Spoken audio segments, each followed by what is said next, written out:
นี่คือใบเยจิเมกับโปสการ์เล็ตสวอตได้เพียรเชิญจีกรมเนี่ยประยุทธ์กำรัดจำนัดหนักดีปนอពេលមានគុកងឹតថ្មីលេខឡើងពួកគេក៏សម្រេចចាត់ចូលទៅដោយនាំក្មេងខ្សោយម្នាក់ទៅជាមួយគ្រាន់តែដើម្បីឲ្យជួយលីសែងរបស់របរក្រុមនេះបានចាប់ផ្ដើមកំចាត់បិសាចដោយសម្រាប់ពួកវាម្ដងមួយយ៉ាងងាយស្រួលបំផុតពេលបិសាចងាប់អស់ក្មេងប្រុសនោះក៏ចាប់ផ្ដើមធ្វើការងាររបស់ខ្លួនស្រាប់តែពេលនោះមានសម្លេងស្រែកយ៉ាងខ្លាំងធ្វើឲ្យគ្រប់គ្នាភ្ញាក់ព្រឺតជាលើកទី1ហើយដែលបិសាចគូមីណូធ័រចំណាត់ថ្នាក់ B បានលេចមុខក្នុងគុកងឹតចំណាត់ថ្នាក់ D ដែលនេះជារឿងមិនគួរឲ្យជឿតតែសោះក្រុម Scarlet Sword ចាប់ផ្ដើមភ័យស្លន់ស្លោព្រោះដឹងថាពួកគាត់គ្មានសង្ឃឹមឈ្នះពេលនោះហើយដែលបាយើបានចាក់ក្មេងលីអេវ៉ាន់នោះដោយទម្លុះដាវចំកណ្ដាលខ្នងតែម្ដងពេលគេដួលដេកហ៊ូឈាមក្រុមនោះបានប្រើវេទមន្តតាក់ទីបិសាចឲ្យទៅរកក្មេងនោះរួចក៏រត់បាត់ទៅថ្ងៃបន្ទាប់ក្រុម Scarlet Sword បានរាយការណ៍ប្រាប់មេកងឡែនកាសថាមានបិសាចគោលេចមុខហើយជាអកុសលវាបានសម្លាប់រូតបាត់ទៅហើយពួកគេថាជួយមិនទាន់ប៉ុន្តែរឿងនឹកស្មានមិនដល់ក៏កើតឡើងពេលទ្វារបើកគ្រប់គ្នាគាំងព្រោះមិនដឹងមិនបានក្មេងនោះនៅរស់ក្រុម Scarlet Sword ស្លេងមុខតែម្ដងបើយើងដឹងតែខ្លួនជាប់ហើយក៏គម្រាមសម្លាប់គ្នានឹងចោលបើហ៊ានហើបមាត់អ្នកទាំង3បានព្យាយាមអូសគេចេញពីកន្លែងនោះមុនពេលគេអាចនិយាយការពិតតែពេលពួកគេបំរុងទាញគេពួកគេបានជាទាញមិនរួចសោះគេជួថ្មឹងមិនកំរើកក្មេងនោះក៏ហើបមកប្រាប់រឿងគ្រប់យ៉ាងថា Scarlet Sword បានប្រើគេជានុយដើម្បីរត់គេចស្ត្រីម្នាក់ដែលមានជំនាញចាប់កុហកបានប្រើវេទមន្តហើយបញ្ជាក់ថាក្មេងនោះនិយាយការពិតបើយើងខឹងខ្លាំងពេកក៏ស្ទុះទៅកាប់ស្ត្រីនោះដោយដាវរបស់ខ្លួនប៉ុន្តែភ្លាមៗនោះក្មេងប្រុសបានរងការវាយប្រហារនោះហើយមាត់មួយដៃយ៉ាងខ្លាំងធ្វើឲ្យមីកងនោះហោះធ្លុះជញ្ជាំងតែម្ដងមនុស្សពេញមួយបន្ទប់ឈោកយ៉ាងមិនយល់ថាក្មេងចំណាត់ថ្នាក់ E នេះមានកម្លាំងផ្ដួលអ្នកថ្នាក់ D នឹងអាចសម្លាប់មេបិសាចថ្នាក់ B ក្នុងគុកងឹតម្នាក់ឯងបានយ៉ាងម៉េចនេះគឺរូបហើយពីមុនគេមិនមែនខ្លាំងបែបនេះទេ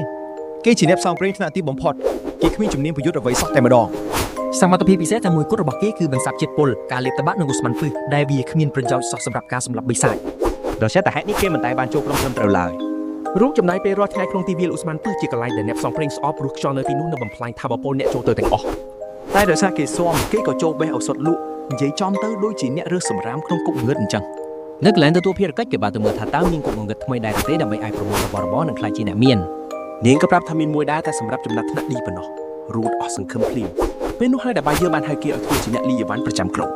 ដោយមិនដឹងមុនគេក៏យល់ព្រមពួកគេបានទៅគុកងឹតសម្រាប់បិសាចស្រាប់តែមាននូវធរលេខមុខហើយការក្បត់ក៏បានកើតឡើងដោយគេត្រូវបានគេបោះបង់ចោលឲ្យស្លាប់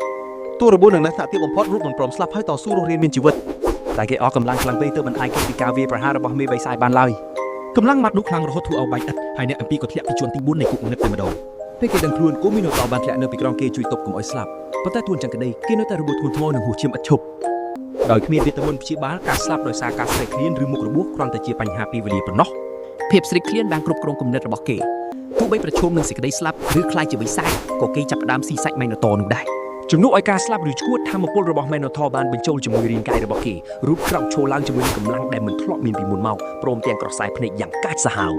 ពេលហ្វូងបិសាចលេចមុខមកគេបានប្រើសម្លេងក្រហមរបស់មីណូតដើម្បីបំភ័យពួកវាគេក៏ប្រើសមត្ថភាពពង្រឹងរាងកាយសម្រាប់ហ្វូងប្រជាទាំងអស់នោះពេលគេស៊ីបិសាចបន្តទៀតគេទទួលបានចំណេញថ្មីគឺការចាប់សម្លេងពីសត្វប្រជាដូច្នេះដំណើររបស់គេបានចាប់ផ្ដើមសម្រាប់គ្រប់បិសាចស៊ីពួកវាដើម្បីកាន់តែខ្លាំងឡើ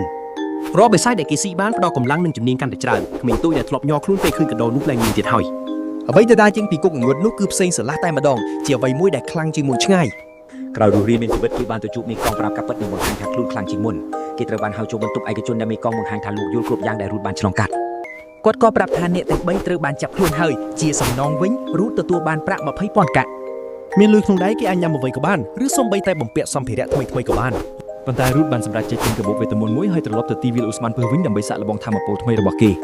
រឿងធ្លាប់តែពិបាកពេលនេះខ្លាចជាងាយស្រួលទៅវិញ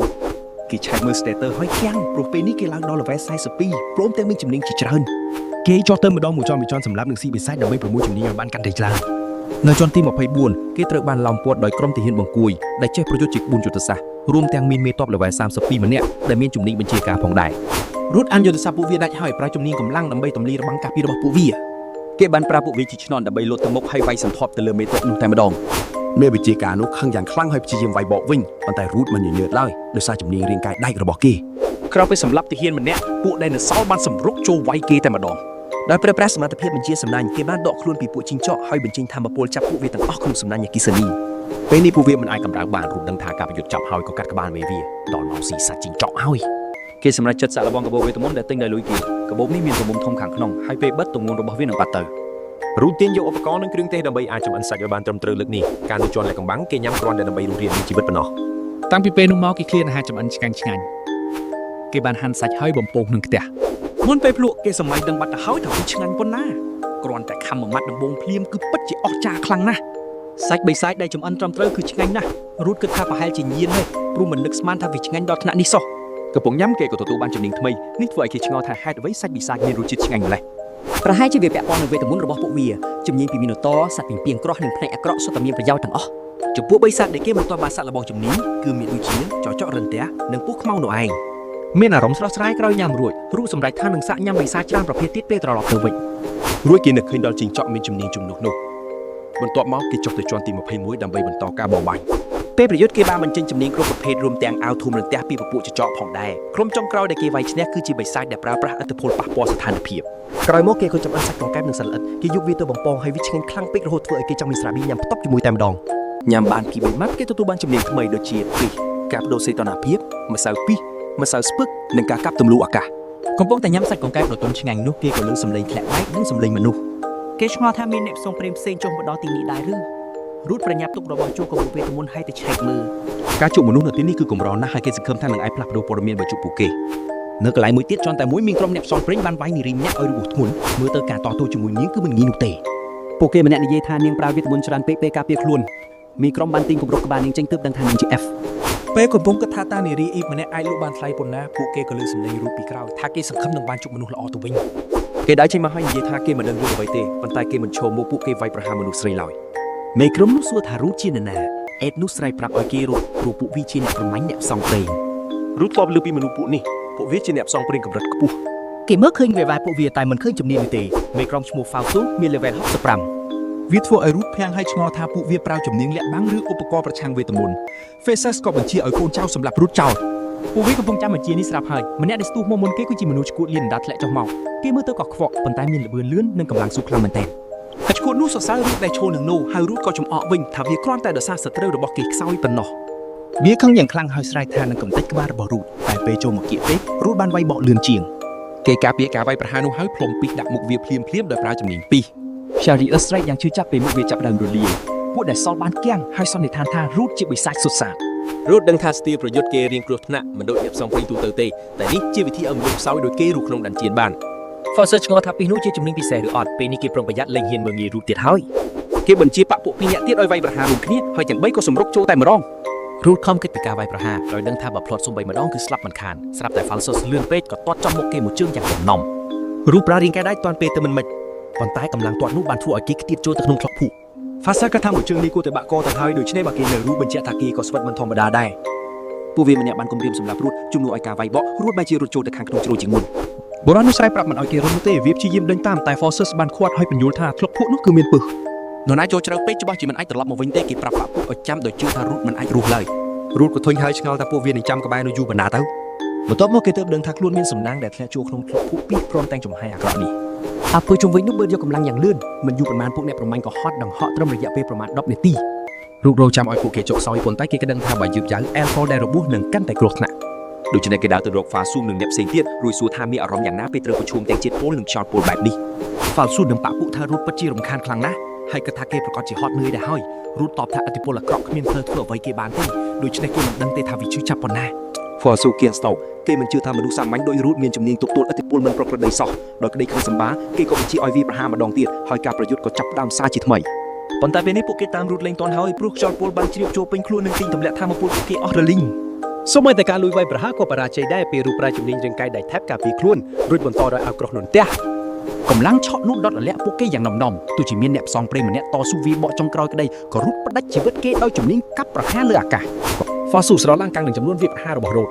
គេសួរថាហេតុអីបានជាមនុស្សធម្មតាមានជំនាញបិសាចទៅវិញ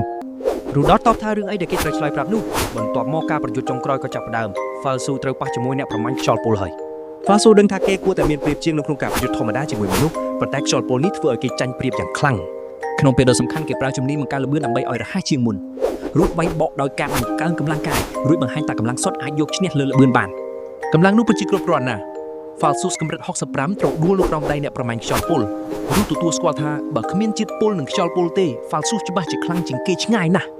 F នោះអរគុណរូតដែលបានជួយសង្គ្រោះនាងហើយគេតបថាគេមិនអាចទុកនាងចោលនៅទីនេះបានទេនាងធ្វើខ្លួនរឹងមាំទោះបីជាខ្យល់ពុលនៅតែធ្វើទុកក៏ដោយហើយរូតចាប់ដើមឆ្ងល់ថាហេតុអីបានជា Elf មកនៅកន្លែងបែបនេះហើយមានរឿងអ្វីទៅពួកក្រុមប្រមាញ់តាមយាយីនាង ប៉ុន្តែរឿងភ្ញាក់ផ្អើលនៅតែបន្តកើតមានពេលដែលមានមេអំបាយយក្សមួយវាយប្រហារភ្លាម វាជាបិសាចកម្រិត37គ្មានអ្វីពិសេសនោះទេរូតកាប់វាទម្លាក់រួចនិយាយថាត្រឹមទំហំធំមិនអាចយកឈ្នះគេបានឡើយ គេប្រាជំនាញការប្រហារលើអាកាសប៉ុន្តែការស្ទុះវាញ់កក់ភ្លាមៗរបស់បិសាចនោះធ្វើឲ្យគេខុសដៃនិងមិនអាចផ្ដាច់ជីវិតវាបានល្អ ការប៉ះទង្គិចធ្វើឲ្យកំទេចថ្មខ្ទាត្រអែលម្នាក់នោះប៉ុន្តែនាងអាចគេចផុតពីគ្រោះថ្នាក់បានយ៉ាងប្រភិតប្រភេទរូបប្រើជំនាញកាត់ប្រហារលើអាកាសម្ដងទៀតហើយលើកនេះវាវាយចំមេអំបៅយ៉ាក់យ៉ាងពេញទំហឹងប៉ុន្តែបិសាចនោះងើបឡើងវិញយ៉ាងលឿនរួចបាញ់កំទេចម្សៅស្ពឹកសពុនដាក់គេ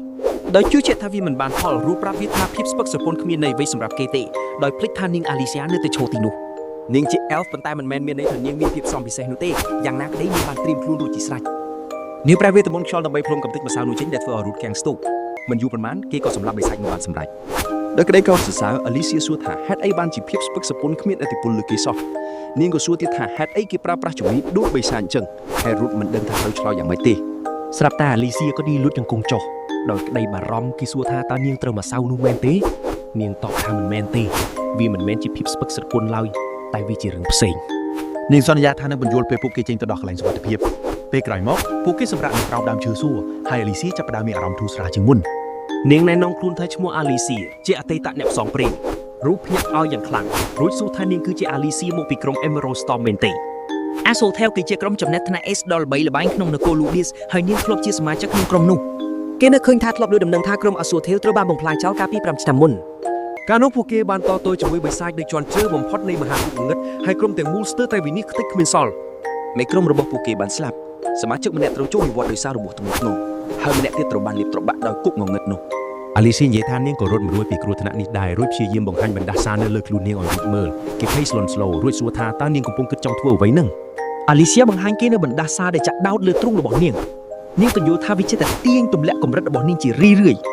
នាងបានព្យាយាមគ្រប់វិធីដើម្បីដកវាចេញប៉ុន្តែអាចត្រឹមតែពន្យឺតវាប៉ុណ្ណោះសូម្បីតែនាងផ្ទាល់ក៏មិនដឹងច្បាស់ថាបណ្ដាសានោះជាអ្វីឲ្យប្រកបដែរពួកអ្នកផ្សងព្រេងកាពីអបាញ់មិញដឹងពីរឿងនេះហើយចង់យកនាងទៅប្រើប្រាស់ដើម្បីប្រយោជន៍ផ្ទាល់ខ្លួនពេលអាលីស៊ីនិយាយថានាងនឹងស្លាប់ពេលកម្រិតធ្លាក់ដល់សូន្យនាងក៏ចាប់ផ្ដើមរំជួលចិត្ត ក្រោយទៅលឺសាច់រឿងដ៏ឈឺចាប់របស់នាងរូតដឹងថាគេអាចជួយបានគេទាញយកកាត់បដូរជំនាញមួយចេញមករួចនិយាយថាគេចង់សាកល្បងវិធីមួយគេសួរថាតើនាងព្រមទទួលយកជំនាញដែលគេរៀបនឹងប្រើនេះឬទេហើយអាលីស៊ីក៏យល់ព្រមបន្ទាប់មកគេចាប់ផ្ដើមទីបណ្ដាសាចេញពីខ្លួននាងរូតដាក់ដៃស្ដាំលើស្មារបស់នាងរួចដំណើរការជំនាញបដូរជំនួសអាលីស៊ីភ្ញាក់ផ្អើលយ៉ាងខ្លាំងពេលឃើញបណ្ដាសានោះរត់ចូលទៅក្នុងខ្លួនគេនាងព្យាយាមហាមឃាត់គេប៉ុន្តែគេប្រាប់ថាវាមិនអីទេរួចសូមឲ្យនាងជឿជាក់លើរូបគេមួយសន្ទុះក្រោយមកជំនាញមួយទៀតរបស់គេគឺការលុបបំបាត់អធិពលមិនប្រក្រតីក៏ដំណើរការដោយស្វ័យប្រវត្តិបណ្ដាសានោះក៏ចាប់ផ្ដើមរលាយបាត់ទៅ អ្វីដំណើរការយ៉ាងល្អអត់ចោះហើយបណ្ដាសាររបស់នាងក៏បាត់ទៅពិតមែនរូតត្រេកអរយ៉ាងខ្លាំងដែលផែនការនេះទទួលបានជោគជ័យដោយសារអាលីស៊ីមិនដែលឃើញមនុស្សប្រើប្រាស់ជំនាញបិសាចពីមុនមកនាងក៏សួរថាតើមានរឿងអ្វីកើតឡើងបាញ់មិញនេះរូតប្រាប់ឲ្យនាងពិនិត្យមើលកាត់សមាគមរបស់នាងសិនពេលដែលនាងមើលស្ថានភាពរបស់ខ្លួនឯងឃើញថាវាត្រឡប់មកធម្មតាវិញហើយគេបញ្យល់ថាជំនាញពិសេសរបស់គេអាចលុបបំបាត់ស្ថានភាពមិនប្រក្រតីបានដូច្នេះគេសង្ឃឹមថាវានឹងអាចលុបបណ្ដាសាររបស់នាងបានដូចគ្នានាងហៅគេថាមនុស្សល្ងងដែលហ៊ានបថយបឋានខ្លាំងបែបនេះប៉ុន្តែនាងពិតជាដឹងគុណយ៉ាងខ្លាំងដែលគេជួយអ្នកដែលស្គាល់គ្នា ក្រោយមករូឌីនិងអាលីស៊ីញ៉ាំអាហារពេលល្ងាចនៅភោជនីយដ្ឋាន Full Belly នាងពិតជាចូលចិត្តម្ហូបនិងស្រានៅទីនេះណាស់រួចសរសើរគេដែលរកឃើញកន្លែងនេះរត់មិនដឹងត្រូវនិយាយអីទេព្រោះគេទើបតែត្រូវគេដេញចេញកាលពីមុនពេលឃើញនាងផឹកច្រើនពេកគេក៏សួរថាវាមិនអីទេមែនទេតែផឹកស្រាតែទើបតែរងរបួសធ្ងន់បែបនេះអាលីស៊ីតបថានាងមិនអីទេហើយថ្ងៃល្អបែបនេះនាងប្រកាសជាត្រូវតែផឹកហើយមួយសន្ទុះក្រោយមករត់ក៏សួរនាងពីគម្រោងបន្ទាប់នាងប្រាប់ថានាងគ្មានកន្លែងត្រូវទៅច្បាស់លាស់ទេរួចក៏សួរបកទៅគេវិញពីមូលហេតុដែលគេខ្លាចជាអ្នកផ្សងព្រេង កាលពីយូរយារណាស់មកហើយមានបិសាចវាយប្រហារភូមិរបស់គេបានបាត់បង់ទាំងគ្រួសារមិត្តភ័ក្តិនិងអ្នកដែលគេស្គាល់ទាំងអស់គេអាចរកបានគឺដោយសារតែអ្នកផ្សងព្រេងចំណាត់ថ្នាក់ S ម្នាក់មកជួយទាន់ពេលរូបនិយាយថាគេនឹងមិនភ្លេចរឿងនេះទេហេតុនេះហើយទើបគេចង់ខ្លាចជាអ្នកផ្សងព្រេងចំណាត់ថ្នាក់ S ដែរដើម្បីអាចជួយសង្គ្រោះមនុស្សឲ្យបានច្រើនបំផុតអាលីស៊ីសរសើរថាវាជាក្តីសម័យដ៏អស្ចារ្យដែលនាងធ្លាប់មានដូចគ្នាតែពេលនេះនាងចង់ខ្លាចជាអ្នកខ្លាំងជាងមុនពេលត្រូវបណ្ដាសាទៅទៀតហើយនាងជឿជាក់ថាមិត្តរួមក្រុមចាស់របស់នាងដែលតែជាប់នៅបាត់ Abyssal Labyrinth ទោះមានរឿងអីរងចាំនាងក៏ដោយក៏នាងចង់ប្រឈមមុខនឹងបិសាចដ៏គួរឲ្យខ្លាចនោះម្ដងទៀតដែរអាលីស៊ីស្នើឲ្យពួកគេសហការគ្នារហូតដល់អ្នកទាំងពីរខ្លាំងគ្រប់គ្រាន់ដើម្បីសម្រេចគោលដៅរៀងខ្លួនហើយក៏បបួលគេបង្កើតក្រុមជាមួយនាងពេលរូតរៀបនឹងបដិសេធទៅហើយស្រាប់តែមានក្រុមក្មេងទំនើងចាប់ក្តីអាលីស៊ីពួកវាចំអកឲ្យរូតដែលអង្គុយផឹកស្រាជាមួយមនុស្សស្រីស្អាតបែបនេះពួកនេះជាពួកក្មេងពីលដែលធ្លាប់ជិះឌីលនិងធ្វើបាបគេកាលពីមុនពេលក្រុម Scarlet Sword បោកប្រាស់គេពួកវាចូលទៅចិត្តអាលីស៊ីហើយព្យាយាមបើស្រានាងតែរូតបានប្រាប់ឲ្យពួកវាលេងដៃនាងសម្ដីនេះធ្វើឲ្យពួកវាកាន់តែខឹងហើយក្មេងទំនើងម្នាក់ក៏ចាប់កឲ្យគេមុនពេលស្ថានភាពកាន់តែអាក្រក់អាលីសាក៏ចេញមុខបង្ខាត់ពួកវានាងប្រាប់ថាបើនៅក្នុងហាងស្រាអញ្ចឹងគួរតែដោះស្រាយគ្នាដោយការប្រកួតផឹកស្រាទោះជានាងស្នើឲ្យរូជាអ្នកប្រកួតមែនតែចុងក្រោយនាងបែរជាចូលរួមប្រកួតខ្លួនឯងជំនួសគេទៅវិញនៅចុងបញ្ចប់នៃយប់នោះអាលីស៊ីជាអ្នកឈ្នះការប្រកួតទោះជានាងស្រវឹងជោគជាំទៅហើយក្តីរូសរសើរថានាងពិតជាអស្ចារ្យណាស់ព្រោះនាងបានផឹកស្រារួចទៅហើយតាំងពីមុនពេលការប្រកួតចាប់ដើមនាងនិយាយតាំងសម្លេងលលថានាងមិនតន់អន់ដល់ថ្នាក់អង្គុយមើលដោយមិនធ្វើអីនោះទេពាក្យសម្ដីរបស់នាងស្ដាប់សឹងមិនបានផងហើយនាងក៏សន្លប់បាត់ស្មារតីទៅរូបប្រាជំនាញជំនួសដើម្បីទាញយកភាពស្រវឹងរបស់នាងមកដាក់លើខ្លួនឯងដែលធ្វើឲ្យនាងស្វាងវិញភ្លាម ដោយចាប់អារម្មណ៍នឹងជំនាញផ្លែផ្លៃជាច្រើនរបស់គេនាងក៏ទទូចម្ដងទៀតថាពួកគេត្រូវតែបង្កើតក្រុមរួចក៏ចាប់ផ្ដើមផឹកស្រាជាថ្មីម្ដងទៀត ពេលរៀងស្រវឹងទៅតិច Alicia សម្លឹងមើលម្ហូបពិសេសរបស់ Full Belly គឺត្រីបាណាបាសអាំងអំបិលទាំងដឹងថានាងប្រហែលជាមិនអាចញ៉ាំវាបានទេ អ្នកគ្រប់គ្រងហាងពន្យល់ថាមានបិសាចមួយក្បាលមកតាំងលំនៅតំបន់នេសាទត្រីបាណាបាស គាត់បានរាយការណ៍ទៅសមាគមដែរតែគ្មានអ្នកផ្សងព្រេងខ្លាំងណាទំនេរទេដូច្នេះគាត់ក៏សួរថាតើអ្នកទាំងពីរអាចទទួលការងារនេះបានទេ មិនយូរប៉ុន្មានពួកគេក៏ធ្វើដំណើរទៅកាន់តំបន់នេសាទបាណាបាសដែលមានធម្មជាតិស្រស់ត្រកាលរូបនិង Alicia សុទ្ធតែរំភើបដែលបានមកទីនេះ សំណាងល្អរបស់ពួកគេមានមិនយូរទេព្រោះពួកបិសាចបានវាយប្រហារភ្លាមតែម្ដងអ្វីដែលស្មានតែជារឿងល្អក៏ប្រែទៅជាអាក្រក់ក្នុងមួយប៉ព្រិចភ្នែក ពួកគេត្រូវបានឡោមព័ទ្ធដោយបិសាចយ៉ាងច្រើនសន្ធឹកសន្ធាប់សត្វទាំងនេះមានឈ្មោះថា Gernop ជាបិសាចកម្រិត23ដែលមានកម្លាំងស័ក្តិសមនឹងកម្រិតរបស់ពួកវា ពួកវាវាយប្រហារដោយបាញ់គ្រាប់ទឹកដែលមានសម្ពាធខ្លាំងហើយវាមិនមែនមានតែពីរបីក្បាលនោះទេចំនួនគ្រាប់ទឹកដ៏ច្រើនសន្ធឹកសន្ធាប់នោះពិតជាគួរឲ្យខ្លាចណាស់ រូតមិនអាចគេចផុតពីការវាយប្រហារទាំងអស់ពេលនៅលើទូកទេដូច្នេះគេក៏លោតចុះហើយមុជចូលទៅក្នុងទឹក គេព្យាយាមតាក់ទាញពួក Gernop ឲ្យចេញឆ្ងាយពីទូកហើយពេលពួកវាឃើញគោលដៅងាយស្រួលជាងពួកវាក៏សម្រុកទៅចង់ស៊ីគេតែម្ដង ពេលពួកវាចូលមកចិត្តគេក៏បញ្ចេញអាវធំពលឺផ្ទះឲ្យឆក់ពួកវាការវាយប្រហារនេះសម្រាប់ពួក Gernop ស្ទើរតែទាំងអស់តែនៅមានមួយចំនួនទៀតនៅជ្រៅក្នុងទឹកដែលគេចផុតពីការវាយប្រហារដំបូង ដោយក្តីសង្ស័យរូតប្រាប់អាមីលីសៀថាគេនឹងមុជទៅឲ្យជ្រៅជាងនេះហើយសុំការជំនួយពីនាងបន្ទាប់មកគេក៏ចងខ្សែភ្ជាប់ចង្កេះហើយមុជចុះទៅ មិនយូរប៉ុន្មានគេក៏ចុះទៅដល់ហ្វូង Gernop ជាច្រើនដែលកំពុងអណ្ដែតនៅខាងក្រោមគ្មានក្បាលណាវាយប្រហារទេហើយគេក៏ដឹងថាពួកវាកំពុងធ្វើខ្លួនដូចជាឆ្មាំការពារនរណាម្នាក់ឬអ្វីមួយ ទោះជាយ៉ាងនេះក្តីគេនៅតែបន្តចុះទៅទៀតបន្ទាប់មកគេក៏ឃើញសមូលសត្វមានដៃមឹកទីច្រើនតែទឹកលក់ពេកទើបមើលមិនសូវច្បាស់ តាមរយៈការវាយតម្លៃគេស្គាល់ថាវាជាបិសាចកម្រិត38ឈ្មោះ Tentacle ដែលមានឈាមច្រើនតែមានភាពរហ័សរហួនទាប បន្ទាប់មករូបក៏បានឃើញពីអ្វីដែលបិសាចនោះកំពុងធ្វើ វាកំពុងបង្កាត់ពួក Gernop តាមរយៈដៃរបស់វាហើយបិសាចដែលទើបនឹងកាត់ទាំងនោះក៏បង្ហាញភាពកាច់ស្ហៅភ្លាមតែម្ដង មានន័យថាការសម្លាប់ពួក Gernop ដដែលគឺជារឿងឥតប្រយោជន៍លុះត្រាតែគេកម្ចាត់ Tentacle ដោយផ្ទាល់ដោយសារវាមើលទៅហាក់មិនទាន់ចង់វាយប្រហារគេក៏សម្រេចចាត់ត្រៀមខ្លួនជាមុនតែគេគិតខុសហើយ បិសាចនោះស្រាប់តែវាយប្រហារគេភ្លាមពួក Gernop ក៏បន្តដាក់សម្ពាធលើគេដែរពួកវាមិនបានឈប់វាយប្រហារដោយចៃដន្យនោះទេ ពួកវាគ្រាន់តែព្យាយាមបំបែកអារម្មណ៍គេពីការគំរាមកំហែងពិតប្រាកដប៉ុណ្ណោះរូតប្រើអាវធំពលឺរន្ទះដើម្បីការពារកុំឲ្យពួក Gernop ស៊ីគេបាន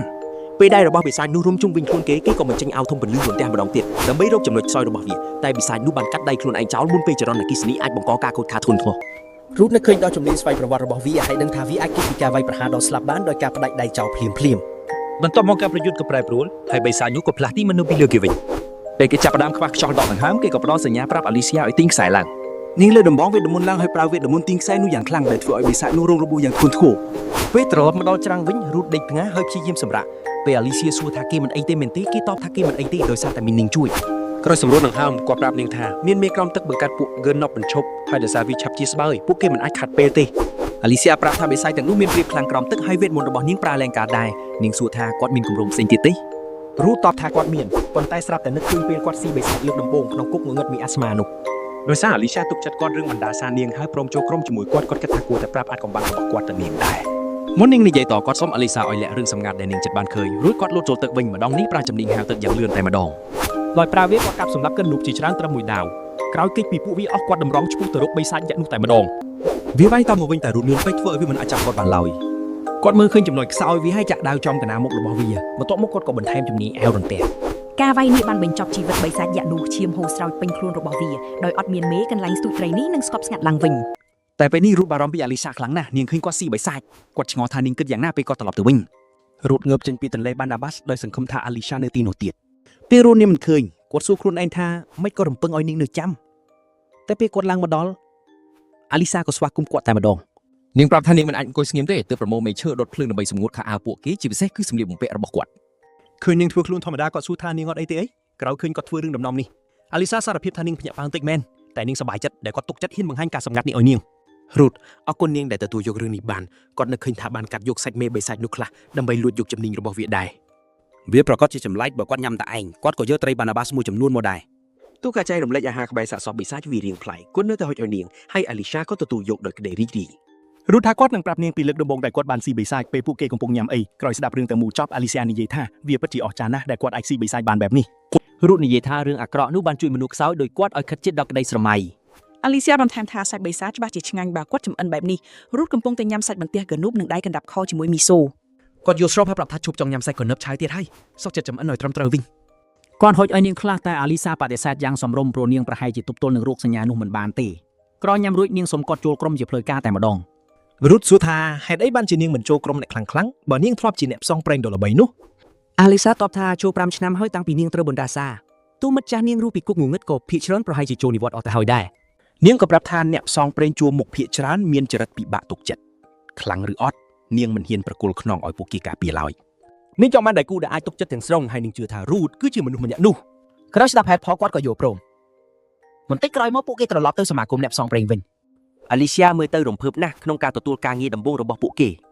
រីឯរូតសង្ស័យថាថ្នាក់ E ដោយគាត់នឹងគ្មានការងារធំដុំឲ្យធ្វើទេអាលីសាយល់ស្របតែនាងរកឃើញវិធីដោះស្រាយរួចទៅហើយ នាងទៅរកអ្នកទទួលភ្ញៀវដើម្បីចុះឈ្មោះក្រុមថ្មីធ្វើបែបនេះនាងត្រូវបង្ហាញកាតអ្នកផ្សងព្រេងនាងសិន អ្នកទទួលភ្ញៀវភាំងពេលឃើញក្មេងស្រីមុខនាងគឺជាថ្នាក់ S ជា Alicia នៃ Emerald Stone ដ៏ល្បីប្រតិកម្មនេះគឺធំជាងពេលរូតដឹងទៅទៀត អាលីសានៅកម្រិត43មានធម៌ពលវេទមន្តនិងវិញ្ញាណខ្ពស់កប់បូករួមទាំងជំនាញកម្រជាច្រើនដែលនឹងទទួលភ្ញៀវអត់ដែលបានឃើញសោះងាកមករូតគ្រាន់ជាមានអាស្មា Scavenger ដែលជាអ្នកផ្សងព្រេងថ្នាក់ទាបនិងគ្មានអ្វីអស្ចារ្យសោះអ្នកទទួលភ្ញៀវឆ្នោមមិនបានអាលីសាចាប់គូជាមួយគាត់អាលីសាថានាងចង់ជួយរូតឡើងថ្នាក់ហើយសួរបញ្ជាក់ថាគាត់នៅខ្វះអីខ្លះ ពេលពិនិត្យរួចអ្នកទទួលភ្ញៀវប្រាប់ថាគាត់មានស្នាដៃគ្រប់ហើយតែខ្វះប្រវត្តិនៃការប្រយុទ្ធ ដោយសារចិត្តបានឡើងថ្នាក់អាលីសាក៏សុំការងារកម្ចាត់បិសាចដែលពិបាកបំផុតសម្រាប់ពួកគេទាំងពីរតែម្ដង បុគ្គលិកនោះថាមានការងារមួយនៅក្បែរបារ៉ូណាចឹងពួកគេក៏ទទួលហើយចេញដំណើរទៅបេសកកម្មរបស់ពួកគេគឺកម្ចាត់ហ្វូងឆ្កែចចកប្រផេះ ចចប្រភេទគឺជាបិសាចកម្រិត11ដែលពួកគេចាប់ក្លិនណាស់រូតលួចវាយប្រហារពួកវាតែពេលត្រូវបានគេចាប់ទីតាំងបានមេហ្វូងក៏ហាបាក់ពួកមកជួយភ្លាម ដោយសាររូតកំពុងរវល់វាយហ្វូងធំគាត់ក៏ទុកឲ្យអាលីសៀទប់ទល់នឹងហ្វូងថ្មីវិញ នាងប្រើវេទមន្តវិញ្ញាណក៏ហៅទៀបអប្សរខ្យល់ឈ្មោះ Sylphid ដែលជាធាតុធម្មជាតិល្បីខាងល្បឿននិងការប្រើប្រាស់ខ្យល់ ក្រុមបញ្ជារបស់អាលីសាវិញ្ញាណស៊ីលហ្វីតក៏បញ្ចេញវេទមន្តខ្យល់កាប់ផ្ដាច់ហ្វូងជំនួយសម្រាប់ចចកទាំងអស់ក្នុងរង្វង់នោះរូតមើលអាលីសានិងវិញ្ញាណសហការគ្នាហើយយល់ថាការវាយប្រហារនោះស្ទើរតែគ្មានផ្លូវគេចផុតឡើយ ពេលអាលីសាប្រាប់ថានាងមិនទាន់ដល់ធម៌ពលចាស់មុនពេលត្រូវបណ្ដាសាផងក៏បានត្រឹមតែគិតថាការមួយនាងខ្លាំងសាហាវប៉ុណ្ណាទៅ ស្មានតែកម្ចាត់ចចកអស់ស្រាប់តែមួយក្រុមទៀតលោតវាយគាត់ជាប់គាំងរៀងទប់ក៏មិនកើតកិច្ចក៏មិនរួច ស៊ីភីតបានជួយគាត់តាន់វិនាទីចុងក្រោយរូតទើបដឹងថាអាលីសានិងស៊ីភីតប្រើវេទមន្តខ្យល់ដើម្បីហោះនិងផ្លាស់ទីបានយ៉ាងលឿន គាត់បានអរគុណអាលីសាដែលបានជួយសង្គ្រោះប៉ុន្តែនាងប្រាប់ឲ្យគាត់អរគុណវិញ្ញាណទៅវិញនាងប្រមានគាត់កុំទាន់បន្ធូរដៃឲ្យសោះព្រោះនាងទើបតែបានឃើញចចកប្រហែល5ក្បាលទៀតនៅពួនក្នុងគុម្ពព្រៃ អញមានពួកវាលាក់ខ្លួនច្រើនជាងនេះទៀតផងរូតបានប្រើជំនាញរលកសម្លេងហើយក៏រកឃើញចចកប្រហែល30ក្បាលកំពុងពួននៅទីនោះគាត់បានប្រាប់អាលីសៀពីទីតាំងដែលត្រូវវាយប្រហារនាងធ្វើតាមការណែនាំរបស់គាត់ហើយបាញ់កំទេចពួកចចកដែលពួននៅទីនោះតិចតែម្ដង រូតដឹងថាជំនាញរលកសម្លេងមិនសូវច្បាស់ទេនៅទីវាលហើយអាលីសាក៏មិនអាចវាយចំគោលដៅច្រើនក្នុងពេលតែមួយនោះដែរ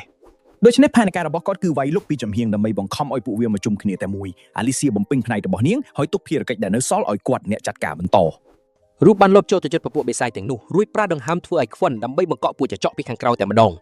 ទើបតែពេលនោះទេដែលពួកគេទាំងពីរអាចសម្រាកដកដង្ហើមធូរទ្រូងបានបន្តិចនៅទីបំផុតពួកគេរាប់ឃើញសាកសពបិសាចចចកសរុបចំនួន52ក្បាល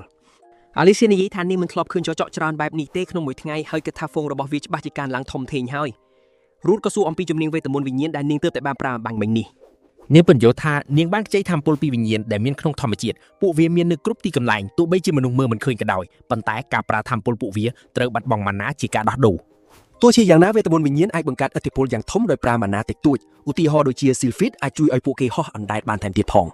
រូតសារភាពថាគាត់ពិតជាមិនធ្លាប់ឃើញវេទមន្តខ្យល់ដែលខ្លាំងបែបនេះពីមុនមកទេពេលកំពុងនិយាយស៊ីលហ្វីតបានទាញសក់គាត់លេងសើចបង្ហាញពីភាពកុមិចកមើមគួរឲ្យស្រឡាញ់របស់នាង អាលីសៀប្រាប់ថាចិត្តងងឹតជួបហើយដូច្នេះពួកគេត្រូវប្រញាប់ត្រឡប់ទៅវិញឲ្យលឿននាងឲ្យស៊ីលហ្វីតជួយនាំពួកគេហោះត្រឡប់ទៅផ្ទះដោយប្រើវេទមន្តខ្យល់ ការហោះហើរជារឿងមួយដែលរូតមិនធ្លាប់ធ្វើសោះទោះបីជាគាត់មានជំនាញច្រើនក៏ដោយគាត់សួរទៅអាលីស៊ីថាតើនាងអាចប្រើវេទមន្តវិញ្ញាណអ្វីផ្សេងទៀតបានខ្លះ នាងប្រាប់ថានាងពូកែខាងទឹកកកទឹកពន្លឺនិងដីខណៈពេលដែលវេទមន្តភ្លើងនិងងងឹតមិនសូវស័ក្តិសមនឹងនាងឡើយ ប្រសិនបើវិញ្ញាណនិងអ្នកប្រើប្រាស់មិនស៊ីចង្វាក់គ្នាល្អទេនោះវាត្រូវចំណាយធម៌ពលវេទមន្តយ៉ាងច្រើនសន្ធឹកហើយវិញ្ញាណទាំងនោះអាចនឹងបដិសេធមិនព្រមជួយទៀតផងដោយសារតែស៊ីលហ្វីតចិត្តតែលេងជាមួយរូតអាលីសៀនិយាយថាវិញ្ញាណនេះច្បាស់ជាចូលចិត្តគាត់ហើយមិនយូរប៉ុន្មានក្រោយមកពួកគេក៏បានឃើញផ្សែងហុយឡើងពីទីចម្ងាយហើយអាលីសៀបាននិយាយថាប្រហែលជាមានភូមិមួយតាំងនៅទិសដៅខាងនោះភូមិនោះកំពុងរងការវាយប្រហារដោយបាប់ហូមែតដែលជាវិញ្ញាណបិសាចដ៏មានធម៌ពលច្រើនសន្ធឹកជាធម្មតាចចកប្រផេះរស់នៅជុំវិញនោះដូច្នេះសូម្បីតែពួកអ្នកផ្សងព្រេងប្រចាំតំបន់ក៏មានការភ័ន្តច្រឡំនឹងអ្វីដែលពួកគេកំពុងតែឃើញនេះដែរ ពួកគេមិនដឹងសោះឡើយថាវាជាបិសាចប្រភេទអ្វីនោះទេអ្នកភូមិបានត្រឹមតែឈោមមើលដោយក្តីអស់សង្ឃឹមពេលដែលសត្វចម្លែកនោះចាប់ផ្ដើមបង្កើតលំពេងដោយប្រើធម៌ពលវេទមន្តរបស់វាមុនពេលវាបាញ់ចំអ្នកភូមិពីរនាក់ដែលកំពុងយាមកាមទីនោះក្របកាំភ្លើងទឹកក៏បាញ់ទម្លាក់លំពេងនោះចេញអាលីសៀសួរថាពួកគេមិនអីទេឬអត់ហើយពេលដែលដឹងថាសុវត្ថិភាពហើយនាងក៏សួរពីហេតុការណ៍ដែលបានកើតឡើងពេលជាមួយគ្នានោះរូត្រៀមខ្លួនប្រយុទ្ធហើយបញ្ញាប្រាជំនាញត្រួតពិនិត្យលើបិសាចនោះភ្លាមវាមាន level 27 ហើយពោពេញដោយជំនាញដ៏មានគ្រោះថ្នាក់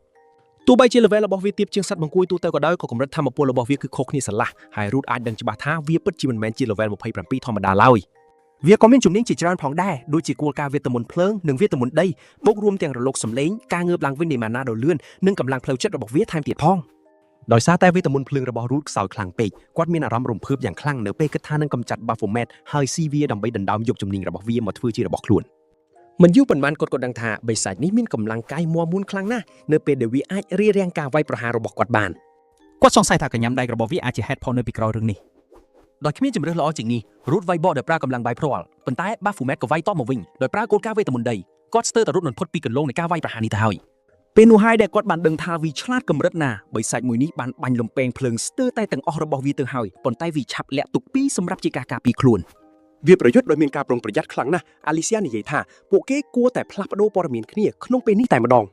នាងបានប្រាប់គាត់ថាអ្នកភូមិនៅមិនទាន់បានជម្លៀសចេញនៅឡើយទេហើយសូមឲ្យបរិះអំបញ្ញមិញជួយនាំពួកគេចេញក្រៅខណៈពេលដែលនាងកំពុងស្វែងរកវិធីសាស្ត្រដើម្បីជៀសវាងការខូចខាតទ្រង់ទ្រីធំដល់អ្នកភូមិ Alicia ក៏មិនអាចកម្ចាត់ Baphomet ដោយប្រើវេទមន្តធំតែម្ដងបាននោះដែរ Root គិតថានាងប្រហែលជាចំណាយថាមពលច្រើនពេលហោះមកទីនេះនិងរត់ចុះរត់ឡើងកាលពីអំបញ្ញមិញហើយដូច្នេះគាត់ចាប់ផ្ដើមគិតថាពួកគេមិនអាចពឹងផ្អែកលើវេទមន្តវិញ្ញាណរបស់នាងបានទៀតទេប៉ុន្តែ Alicia ដើរមកជិតហើយប្រាប់ឲ្យគាត់ទុកចិត្តលើនាងនឹងចាត់ការរឿងវេទមន្តនេះ Root ក៏សម្រុកចូលទៅវាយ Baphomet តែម្ដង Alicia ជួយគាំទ្រគាត់ពីខាងក្រោយវេទមន្តរបស់ពួកគេបន្តរារាំងការវាយប្រហាររបស់ Baphomet ដោយសារតែវាជាធាតុផ្ទុយគ្នាដែលមានកម្លាំងស្មើគ្នា ភ្លាមបន្ទាប់ពីការវាយប្រហារមួយត្រូវបានរៀបរៀងរួច Baphomet បានប្រើគូការវេទមន្តដីដើម្បីវាយប្រហារមកលើរូបម្ដងទៀត ទោះជាយ៉ាងនោះក្តី Alicia នៅតែបន្តការពារគាត់បិសាចនោះបាញ់គ្រោះដោយប្រើកម្លាំងនិងទម្ងន់ស្មើគ្នាយ៉ាងច្បាស់លាស់សូម្បីតែស្ថិតនៅគ្រោះថ្នាក់ក៏ដោយ Alicia នៅតែសន្សំម៉ាណានិងជៀសវាងការបំផ្លាញភូមិ Root ពិតជាភ្ញាក់ផ្អើលយ៉ាងខ្លាំងនឹងការគ្រប់គ្រងវេទមន្តដ៏ច្បាស់លាស់របស់នាងវាសបញ្ជាក់ឲ្យឃើញយ៉ាងច្បាស់ថាហេតុអីបានជាអតីតអ្នកផ្សងព្រេងចំណាត់ថ្នាក់ S មានកម្រិតធម៌ពលដាច់គេបែបនេះដោយមាន Alicia ជួយគ្រប់គ្រង Root ក៏បានសម្រេចចិត្តបញ្ចប់រឿងមួយនេះឲ្យលឿនបំផុតគាត់បានបង្កើនធម៌ពលរាងកាយរបស់គាត់ហើយក៏កាត់ផ្ដាច់ម្រាមដៃរបស់បិសាចនោះអស់ជាច្រើនរឿងនោះបានធ្វើឲ្យ Baphomet ខឹងសម្បាយយ៉ាងខ្លាំងហើយវាបានព្យាយាមវាយបកមកវិញប៉ុន្តែ Alicia បានបញ្ចប់វាដោយប្រើវេទមន្តភ្លើងដែលបំផ្ទុះកំទេចវាពីខាងក្នុងឲ្យខ្ទេចតែម្ដងអ្នកភូមិឈរមើលផ្ទះរបស់ពួកគេត្រូវភ្លើងឆេះដោយពោពេញទៅដោយការតក់ស្លុតភ័យខ្លាចនិងសោកសៅនៅអ្វីដែលពួកគេបានបាត់បង់បន្ទាប់មកពួកគេបានឮសំឡេងផ្ទុះដ៏ខ្លាំងមួយនិងសំឡេងស្រែកយ៉ាងរន្ធត់អ្នកផ្សងព្រេងម្នាក់មានចម្ងល់ថាតើអ្នកទាំងពីរអំបញ្ញមិញពិតជាអាចកម្ចាត់វាបានមែនឬក៏អត់អ្នកផ្សងព្រេងម្នាក់ទៀតបាននិយាយថាបើសិនជាគាត់មិនរបួសទេគាត់ប្រកាសជានៅជួយមិនខានឡើយខណៈពេលដែលគ្រប់គ្នាកំពុងតែបារម្ភអំពី Alicia និង Root ស្រាប់តែ Alicia បានលិចមុខមកធ្វើឲ្យពួកគេភ្ញាក់ផ្អើលយ៉ាងខ្លាំងនាងបានប្រាប់ពួកគេថា Baphomet ត្រូវបានកម្ចាត់ចោលរួចរាល់ហើយនាងបន្តថានាងគឺជាអ្នកវាយផ្ដាច់សង្ខាររបស់វាប៉ុន្តែដើម្បីការពារក្រេះលូវីនរូរីមីជីវិតពួកគេនឹងតាមប្រមាញ់វាបន្តទៀតដើម្បីកុំឲ្យវាអាចត្រឡប់មកវិញបានទៀតបន្តមក Alicia បានសូមជំនួយពីពួកគេដោយសារតែត្រៀមខ្លួនរួចជាស្រេចដើម្បីជួយអ្នកសង្គ្រោះអ្នកភូមិក៏សួរថាតើនាងត្រូវការឲ្យជួយអ្វីខ្លះ Alicia គ្រាន់តែសុំមកហូបអាហារប៉ុណ្ណោះពេលក្រោយមកទៀតនៅឯតំបន់ព្រៃខាងក្រៅភូមិ Root កំពុងអង្គុយរងចាំនៅក្បែរភ្នក់ភ្លើង Alicia ត្រឡប់មកវិញហើយប្រាប់គេថាគ្រប់គ្នាបានចេញមកដោយសុវត្ថិភាពស្នាដៃភាគច្រើនគឺបានមកពីក្រុមអ្នកផ្សងព្រេងនៅទីនោះនាងក៏បានប្រាប់អ្នកភូមិថាពួកគេកំពុងតាមប្រមាញ់ Baphomet ដូច្នេះសាកសពដែលបាត់នឹងមិនធ្វើឲ្យគេសង្ស័យនោះទេ Root សូមទោសចំពោះបញ្ហាកន្លងមករួចក៏អរគុណនាងចំណាប់អារម្មណ៍របស់គេបានងាកទៅរកស៊ុបសាច់ Baphomet ដែលមានក្លិនឈ្ងុយនិងមើលទៅគួរឲ្យចង់ញ៉ាំខ្លាំងណាស់មុនពេលញ៉ាំគេបានថែមស្លឹកម្រះព្រៃនិងខ្ញីជោគបន្តិចគំនិតដំបូងរបស់គេគឺថាសាច់ Baphomet នេះពិតជាមិនធម្មតាឡើយទោះជាចម្អិនបានឆ្អិនល្អយ៉ាងណាក្តីក៏វានៅតែមានក្លិនឆាបដោយសត្វពពែដដែលប៉ុន្តែក្រៅពីចំណុចនេះទៅគឺវាមានរសជាតិឆ្ងាញ់អស្ចារ្យពេលនេះ Root ទទួលបានជំនាញរបស់បិសាចទាំងអស់នោះហើយ Alicia ទប់ចិត្តមិនបានពេលឃើញម្ហូបគួរឲ្យចង់ញ៉ាំទោះជានាងនៅតែញញើតពេលឃើញ Root ញ៉ាំសាច់បិសាចយ៉ាងរំភើយក៏ដោយ Root ទទួលស្គាល់ថាសម្ដីរបស់នាងអាចជាការពិតវាពិតជារឿងគួរឲ្យខ្លាចដែលគេមានអារម្មណ៍ធម្មតាបែបនេះពេលនោះភ្ញៀវមិនបានអញ្ជើញក៏ស្រាប់តែលេចមុខមកពួកវាជាបិសាចកម្រិត22ដែលមានឈ្មោះថា Stampix ជាមួយនឹងជំនាញជំហានផ្លេចបន្ទោដែលអាចឲ្យពួកវាផ្លាស់ទីយ៉ាងលឿនបំផុតក្នុងបន្ទាត់ត្រង់ដូចទៅនឹងសត្វជ្រូកធម្មតាដែរពួកវាធ្វើដំណើរជាក្រុមតូចៗ Root ចាត់ទុកថានេះជាឱកាសដ៏ល្អដើម្បីសាកល្បងវេទមន្តថ្មីរបស់គេនៅក្នុងការប្រយុទ្ធហើយបានវាយប្រហារទៅលើពួកវាប៉ុន្តែបែរជាដឹងថាវាប្រែការមិនបានទៅវិញសត្វ Stampix មួយក្បាលបានប្រើជំហានផ្លេចបន្ទោហើយជួយមកគៀកក្នុងមួយបំភ្លេចភ្នែកថែមទាំងជន់ឈ្លីអាហាររបស់ Root ទៀតផង Alicia និយាយថានាងចិត្តអស់វេទមន្តហើយទើបមិនអាចជួយអ្វីបានច្រើនទេចំណែក Root វិញកំពុងខឹងយ៉ាងខ្លាំងអាហាររបស់គេត្រូវវិនាសអស់ហើយគេបានចំណាយពេលយ៉ាងយូរក្នុងការបង្ហូរឈាមដួសពពុះចេញនិងផ្សំរសជាតិដើម្បីអាចញ៉ាំវាបានយ៉ាងឆ្ងាញ់ពេលនេះគេចង់ឲ្យពួក Stampix សងការខូចខាតនេះយ៉ាងហោចណាស់គេត្រូវតែចាប់ពួកវាមកស៊ីជំនួសវិញឲ្យបាន Alicia បានចាប់កអាវរបស់គេហើយប្រាប់ឲ្យគេរក្សាភាពស្ងប់ស្ងាត់សិននាងបញ្យល់ថាជំហានផ្លេចបន្ទោបង្កើនធម៌ពលនៃការវាយលុកដូច្នេះការវាយត្រតែមួយដងក៏អាចសម្លាប់គេបានដែរពួកគេត្រូវប្រយុទ្ធពីចម្ងាយឲ្យផុតពីរយៈចម្ងាយនៃការប្រើជំហានផ្លេចបន្ទោនិយាយឲ្យខ្លីនាងចង់ដកថយពីទីនេះសិនព ពួកគេអាចគិតផុសពីពួក Stampede បានដោយការឡើងទៅលើដើមឈើដោយសារតែគ្រោះថ្នាក់មិនទាន់ចប់ពួកគេសម្រាកនៅទីនោះបន្តិចហើយអាលីសាសួរថាហេតុអ្វីវេទមន្តរបស់គេបរាជ័យអំបញ្ញមិញនេះ រូតក៏កំពុងតែឆ្ងល់ខ្លួនឯងដែរនេះជាលើកទី1ហើយដែលគេមិនអាចប្រើប្រាស់ជំនាញដែលទទួលបានពីបំរាមនៃការស៊ីសាច់បិសាចបែបនេះ អាលីសាប្រាប់ឲ្យគេពិនិត្យមើលជំនាញនោះដោយប្រើការវិតម្លៃ តើពីពរនីអំពីគោលការណ៍នៃវេទមន្តភ្លើងនិងវេទមន្តដីបានប្រាប់ថាអ្នកប្រើប្រាស់គួរតែដឹងពីរបៀបប្រើពួកវាដោយឯងដំបូងអាលីសាគិតថាខួរក្បាលរបស់គេប្រហែលជាមិនយល់ពីវេទមន្តទេប៉ុន្តែត្រូវលុបចោលវិញដោយសារតែគេក៏ចេះប្រើវេទមន្តភ្លើងបានគួរសមដែរ ដូច្នេះនាងក៏បោះបង់គំនិតនោះចោលទៅបន្ទាប់ពីគិតយ៉ាងល្អិតល្អន់មកអាលីសាបានរកឃើញមូលហេតុមួយទៀតដែលអាចទៅរួច ប្រហែលជាគេមិនអាចប្រើជំនាញបិសាចបានដោយសារគេមិនចេះគ្រប់គ្រងម៉ាណានាងសារភាពថានាងមិនសូវដឹងពីរឿងម៉ាណាទេដូច្នេះគេត្រូវតែសាក់លបងដោយខ្លួនឯងផ្ទាល់ហើយ រូតយល់ព្រមហើយក៏ចាប់ផ្ដើមព្យាយាមគ្រប់គ្រងវាគេប្រាប់ខ្លួនឯងថាវាប្រៀបដូចជាពេលដែលគេបានស៊ីម៉ែណូធរកាលពីមុនចឹងដែរ គេព្យាយាមទាញយកកម្លាំងដ៏ខ្លាំងក្លាដដែលនោះមកប្រើហើយគេក៏អាចធ្វើវាបានភ្លាមតែម្ដងពេលដែលគេអាចដឹងពីលំហូរម៉ាណាគេអាចបញ្ជាវាបានដូចជាផ្នែកមួយនៃរាងកាយរបស់គេអញ្ចឹង គេបញ្ចេញវេទមន្តលំរងទៅរកពួក Stampede បង្កឲ្យមានការផ្ទុះយ៉ាងធំដែលប្រហែលជាអាចសម្លាប់ពួកវាទាំងអស់បាន រូតបានសងសឹកសម្រេចហើយពួកវាបានបំផ្លាញអាហាររបស់គេហើយពេលនេះពួកវាជាអ្នកខ្លាយជាអាហារវិញម្ដង គេសុំទោសអាលីសៀដោយរងចាំយូរនាងប្រាប់ថាមិនអីទេរឿងនេះពិតជាសំខាន់ជាង បន្ទាប់មកនាងក៏បញ្យល់ពីអ្វីដែលនាងបានចាប់អារម្មណ៍ឃើញដើម្បីប្រើជំនាញទាំងនោះគេត្រូវការម៉ាណាមិនមែនជាធម្មពលវេទមន្តឡើយអំឡុងពេលវាប្រហែលចុងក្រោយនោះនាងឃើញម៉ាណារបស់គេចិត្តអស់ទៅហើយដែលមានន័យថាគេអាចបន្តប្រើវាបានដរាបណាគេមានម៉ាណារូតនិយាយថានៅពេលដែលគេមានអារម្មណ៍ថាមានម៉ាណាហូរក្នុងខ្លួនគេក៏យល់ពីរបៀបប្រើជំនាញទាំងនោះតែម្ដង វាធ្វើឲ្យគេឆ្ងល់ថាប្រសិនបើម៉ាណាអាចជំនួសធម្មពលវេទមន្តបានប្រហែលជាគេអាចប្រើវាដើម្បីពង្រឹងរាងកាយឬអាវុធរបស់គេបានដូចគ្នា អ្នកផ្សងព្រេងជាច្រើនបានវឹកហាត់ធម្មពលវេទមន្តរបស់ពួកគេហើយភាគច្រើនប្រើប្រាស់វាក្នុងការប្រយុទ្ធចម្ងាយចិត្ត ការបង្ហូរវាពេញរាងកាយជួយបង្កើនសមត្ថភាពកាយសម្បទាហើយការបញ្ចូលវាទៅក្នុងអាវុធធ្វើឲ្យវាកាន់តែខ្លាំងថែមទាំងអាចបញ្ចេញថាមពលកាប់ច្រែកបានទៀតផង ទីបំផុតអាលីសាក៏បានដឹងពីបញ្ហារបស់គេរហូតដល់ពេលនេះគេមានធម្មពលវេទមន្តតិចតួចពេកក្នុងការប្រើប្រាស់ជំនាញទាំងអស់នោះរូតមានម៉ាណាច្រើនជាងធម្មពលវេទមន្តហើយអ្វីដែលកាន់តែអស្ចារ្យនោះគេដឹងថាគេអាចបំពេញម៉ាណាបានដោយការស៊ីសាច់សិតបិសាចពេលកំពុងនិយាយគ្នាគេក៏ខំសាច់មួយម៉ាត់ហើយទទួលបានជំនាញជំហានផ្លេចបន្ទោរបស់ Stampede អេលីសាដឹងថារូតអាចស្រូបយកម៉ាណាពីបិសាចនិងអាចខ្ទប់វាក្នុងខ្លួនគេបានទោះយ៉ាងណាក៏ដោយអ្វីដែលសំខាន់បំផុតសម្រាប់នាងពេលនេះគឺថាតើសាច់ជ្រូកបំពងនោះមានរសជាតិឆ្ងាញ់ប៉ុណ្ណាទៅដោយឃើញនាងសម្លឹងមើលមិនដាក់ភ្នែករូតក៏សួរថាតើនាងចង់ញ៉ាំវាឥឡូវនេះដែរឬទេ ភ្លាមនោះសំលេងបោកទង្គិចយ៉ាងខ្លាំងបានធ្វើឲ្យពួកគេទាំងពីរភ្ញាក់ផឺតនៅពេលផ្សែងរលាបាត់ពួកគេបានឃើញមេក្លង Stamping ដ៏ធំសម្បើមមួយ ដោយទៅនឹងសត្វដទៃទៀតដែរវាមានស្ទីលប្រយុទ្ធដូចគ្នាហើយវាប្រើប្រាស់ជំហានផ្លេចបន្ទោលដើម្បីវាយសម្រុកសម្ដៅទៅរកអាលីសាតែម្ដង រូតប្រតិកម្មបានលឿនទាន់ពេលដើម្បីជួយសង្គ្រោះនាងអាលីសានិយាយថានាងគ្រាន់តែមានអារម្មណ៍ថាមានអ្វីមួយនៅឆ្ងាយហើយស្រាប់តែមេខ្លោងនោះលេចមុខនៅចំពោះមុខនាងតែម្ដង ទោះជានៅខាងក្រៅគុកវង្វេងក្តីក៏បិសាចដ៏គ្រោះថ្នាក់ដល់ថ្នាក់នេះអាចលេចមុខនៅទីនេះបានដែរ រូតក៏ចាប់ផ្ដើមខឹងខ្លាំងម្ដងទៀត បន្ទាប់ពីស្រែកឡឡាដោយមនុស្សឈួតគេនិយាយថាបិសាចមួយនេះយ៉ាងហោចណាស់ក៏ស័ក្តិសមយកមកអាំងដែរប៉ុន្តែទោះជាត្រូវភ្លើងឆេះក៏រាងកាយរបស់វាស្ទើរតែមិនរលាកសោះដែលបង្ហាញថាវាមានភាពស៊ាំនឹងភ្លើង King Stamping គឺកម្រិត38វាមានត្រឹម flash step នឹងការទប់ទល់ភ្លើងប៉ុន្តែគ្រោះថ្នាក់ពិតប្រាកដគឺកម្លាំងនិងភាពស៊ូដ៏អស្ចារ្យរបស់វារូដឺប្រើគោលការណ៍វេទមន្តដីនិងចម្លងកាតដាល់ដើម្បីធ្វើឲ្យបិសាចនោះរបួសបន្តិចប៉ុន្តែការវាយប្រហារត្រូវខ្ទេចខ្ទីនៅពេលសត្វនោះបុកគាត់ដោយគោព្រៃគាត់សូម្បីតែគ្មានឱកាសប្រើរាងកាយដែលថែផងបន្ទាប់មក King Stamping ក៏ងាកទៅរកគោលដៅជិតបំផុតគឺ Alicia នាងស្ទើរតែគេចមិនផុតពីការបុកដ៏សាហាវដោយមានជំនួយពី Sylphid មេបិសាចនេះសូម្បីតែមិនទាន់ប្រើជំនាញផង ស្បែកនិងសាច់ដុំលក្រាស់របស់វាពិតជារឹងមាំខ្លាំងទាំងវេទមន្តដីឬវេទមន្តខ្យល់ក៏មិនអាចទម្លុះស្បែកវាបានដែរ វាស្ទុះទៅរកអាលីសាម្ដងទៀតប៉ុន្តែចំពេលល្អរូតប្រើសម្រែកដើម្បីទាញចំណាប់អារម្មណ៍វាវិញ គាត់ប្រាប់វាថាកុំងាកចាញ់ការប្រយុទ្ធមិនទាន់ចប់នៅឡើយទេ នៅកម្រិតបច្ចុប្បន្នគាត់នៅតែមិនអាចប្រើ flash step ឬរាងកាយដែលថែបបានទេហើយបើនៅតែអូសបន្លាយ King Stamping អាចនឹងងាកទៅរកអាលីសាវិញគាត់គ្មានជំនាញណាអាចសម្លាប់វាក្នុងមួយក្បាច់ទេប៉ុន្តែបិសាចនេះដឹងត្រឹមតែសម្រុកទៅមុខត្រង់ប៉ុណ្ណោះ នោះផ្ដល់ឲ្យរូតនៅកម្រិតចុងក្រោយមួយជាជំនាញដែលគាត់មិនធ្លាប់សាកពីមុនមកដំបូងគាត់ទីម៉ាណាពីក្នុងខ្លួនហើយស្រមៃបញ្ជូនវាទៅក្នុងដាវរបស់គាត់ ពេលបិសាចចូលមកដល់រូតបើកភ្នែកហើយកាប់ដោយអស់ពីកម្លាំងផ្ដាច់ King Stamping ជាពីរយ៉ាងស្អាត អាលីសាភ្ញាក់ផ្អើលដែលគាត់ប្រើម៉ាណាពង្រឹងអាវុធដោយមិនបាត់វឹកហាត់រូតថាគាត់គ្រាន់តែសាកល្បងព្រោះគិតថាវាអាចបានផល ម្យ៉ាងទៀតម៉ាណារបស់គាត់បានសាយភាចេញមកហើយស្រាប់តែដាវគាត់បែកខ្ទេចអាលីសាគិតថាដាវនេះមិនអាចទ្រាំទ្រនឹងម៉ាណាច្រើនបែបនេះទេនាងបញ្យល់ថាជាមូលដ្ឋានអាវុធគឺជាផ្នែកមួយនៃរាងកាយរបស់អ្នកផ្សងព្រេង បន្ទាប់មកពួកគេក៏បញ្ចប់ការងារកែនេះហើយរូតចូលសាច់ទាំងអស់ស្រោះពេលនោះនៅជាន់ទី7នៃគុកងងឹតអ្នកផ្សងព្រេង3នាក់ដែលដណ្ដើមកន្លែងរូតកំពុងប្រយុទ្ធជាមួយកណ្ដោយៈ ក្រោយឈ្នះពួកគេកាន់តែបានចិត្តពេលកំពុងសើចំអកសាកសពបិសាចម្នាក់ក្នុងចម្លងពួកគេឮសំឡេងតិចៗគាត់ដើរទៅរកមើលប្រភពសំឡេងហើយអ្នកផ្សេងក៏តាមទៅពួកគេប្រទះឃើញចដោយចុះទៅបន្ទប់ខាងក្រោមម្នាក់និយាយថាគាត់មានអារម្មណ៍មិនល្អប៉ុន្តែពួកគេមិនខ្វល់ហើយបន្តទៅមុខដោយគិតថាវាអាចជាផ្លូវកំបាំង នៅខាងក្រោមពួកគេឃើញហឹបកំណប់មួយសូម្បីតែកន្លែងដាក់ក៏គួរឲ្យសង្ស័យតែពួកគេនៅតែចង់បើកយកអ្វីដែលនៅខាងក្នុង ខាងក្នុងគឺជាដាវដ៏មានអំណាចមួយហើយម្នាក់ថាវាបញ្ចេញវេទមន្តខ្លាំងរីហ្គាដែលជាអ្នកប្រុងប្រយ័ត្នព្រមមានថាធម្មពលនេះអាចជាបណ្ដាសា អ្នកផ្សងព្រេងរៀងតូចគេអេងក្អាងប្រាប់គាត់កុំអោយបំផ្លាញបរិយាកាសគេថាពួកគេត្រូវការរបបបែបនេះណាស់លើកំពុងខ្វះខាតហើយវាបានអ្នករើអីចាយទៅពួកគេគ្មានភ្លើងងាយស្រួលរលុយទៀតទេ សម្រាប់គេដាវនេះគឺជារង្វាន់ពីឋានសួគ៌សម្រាប់ការចុះគុកនឹងងឹតទាំងយប់អាត្រៀត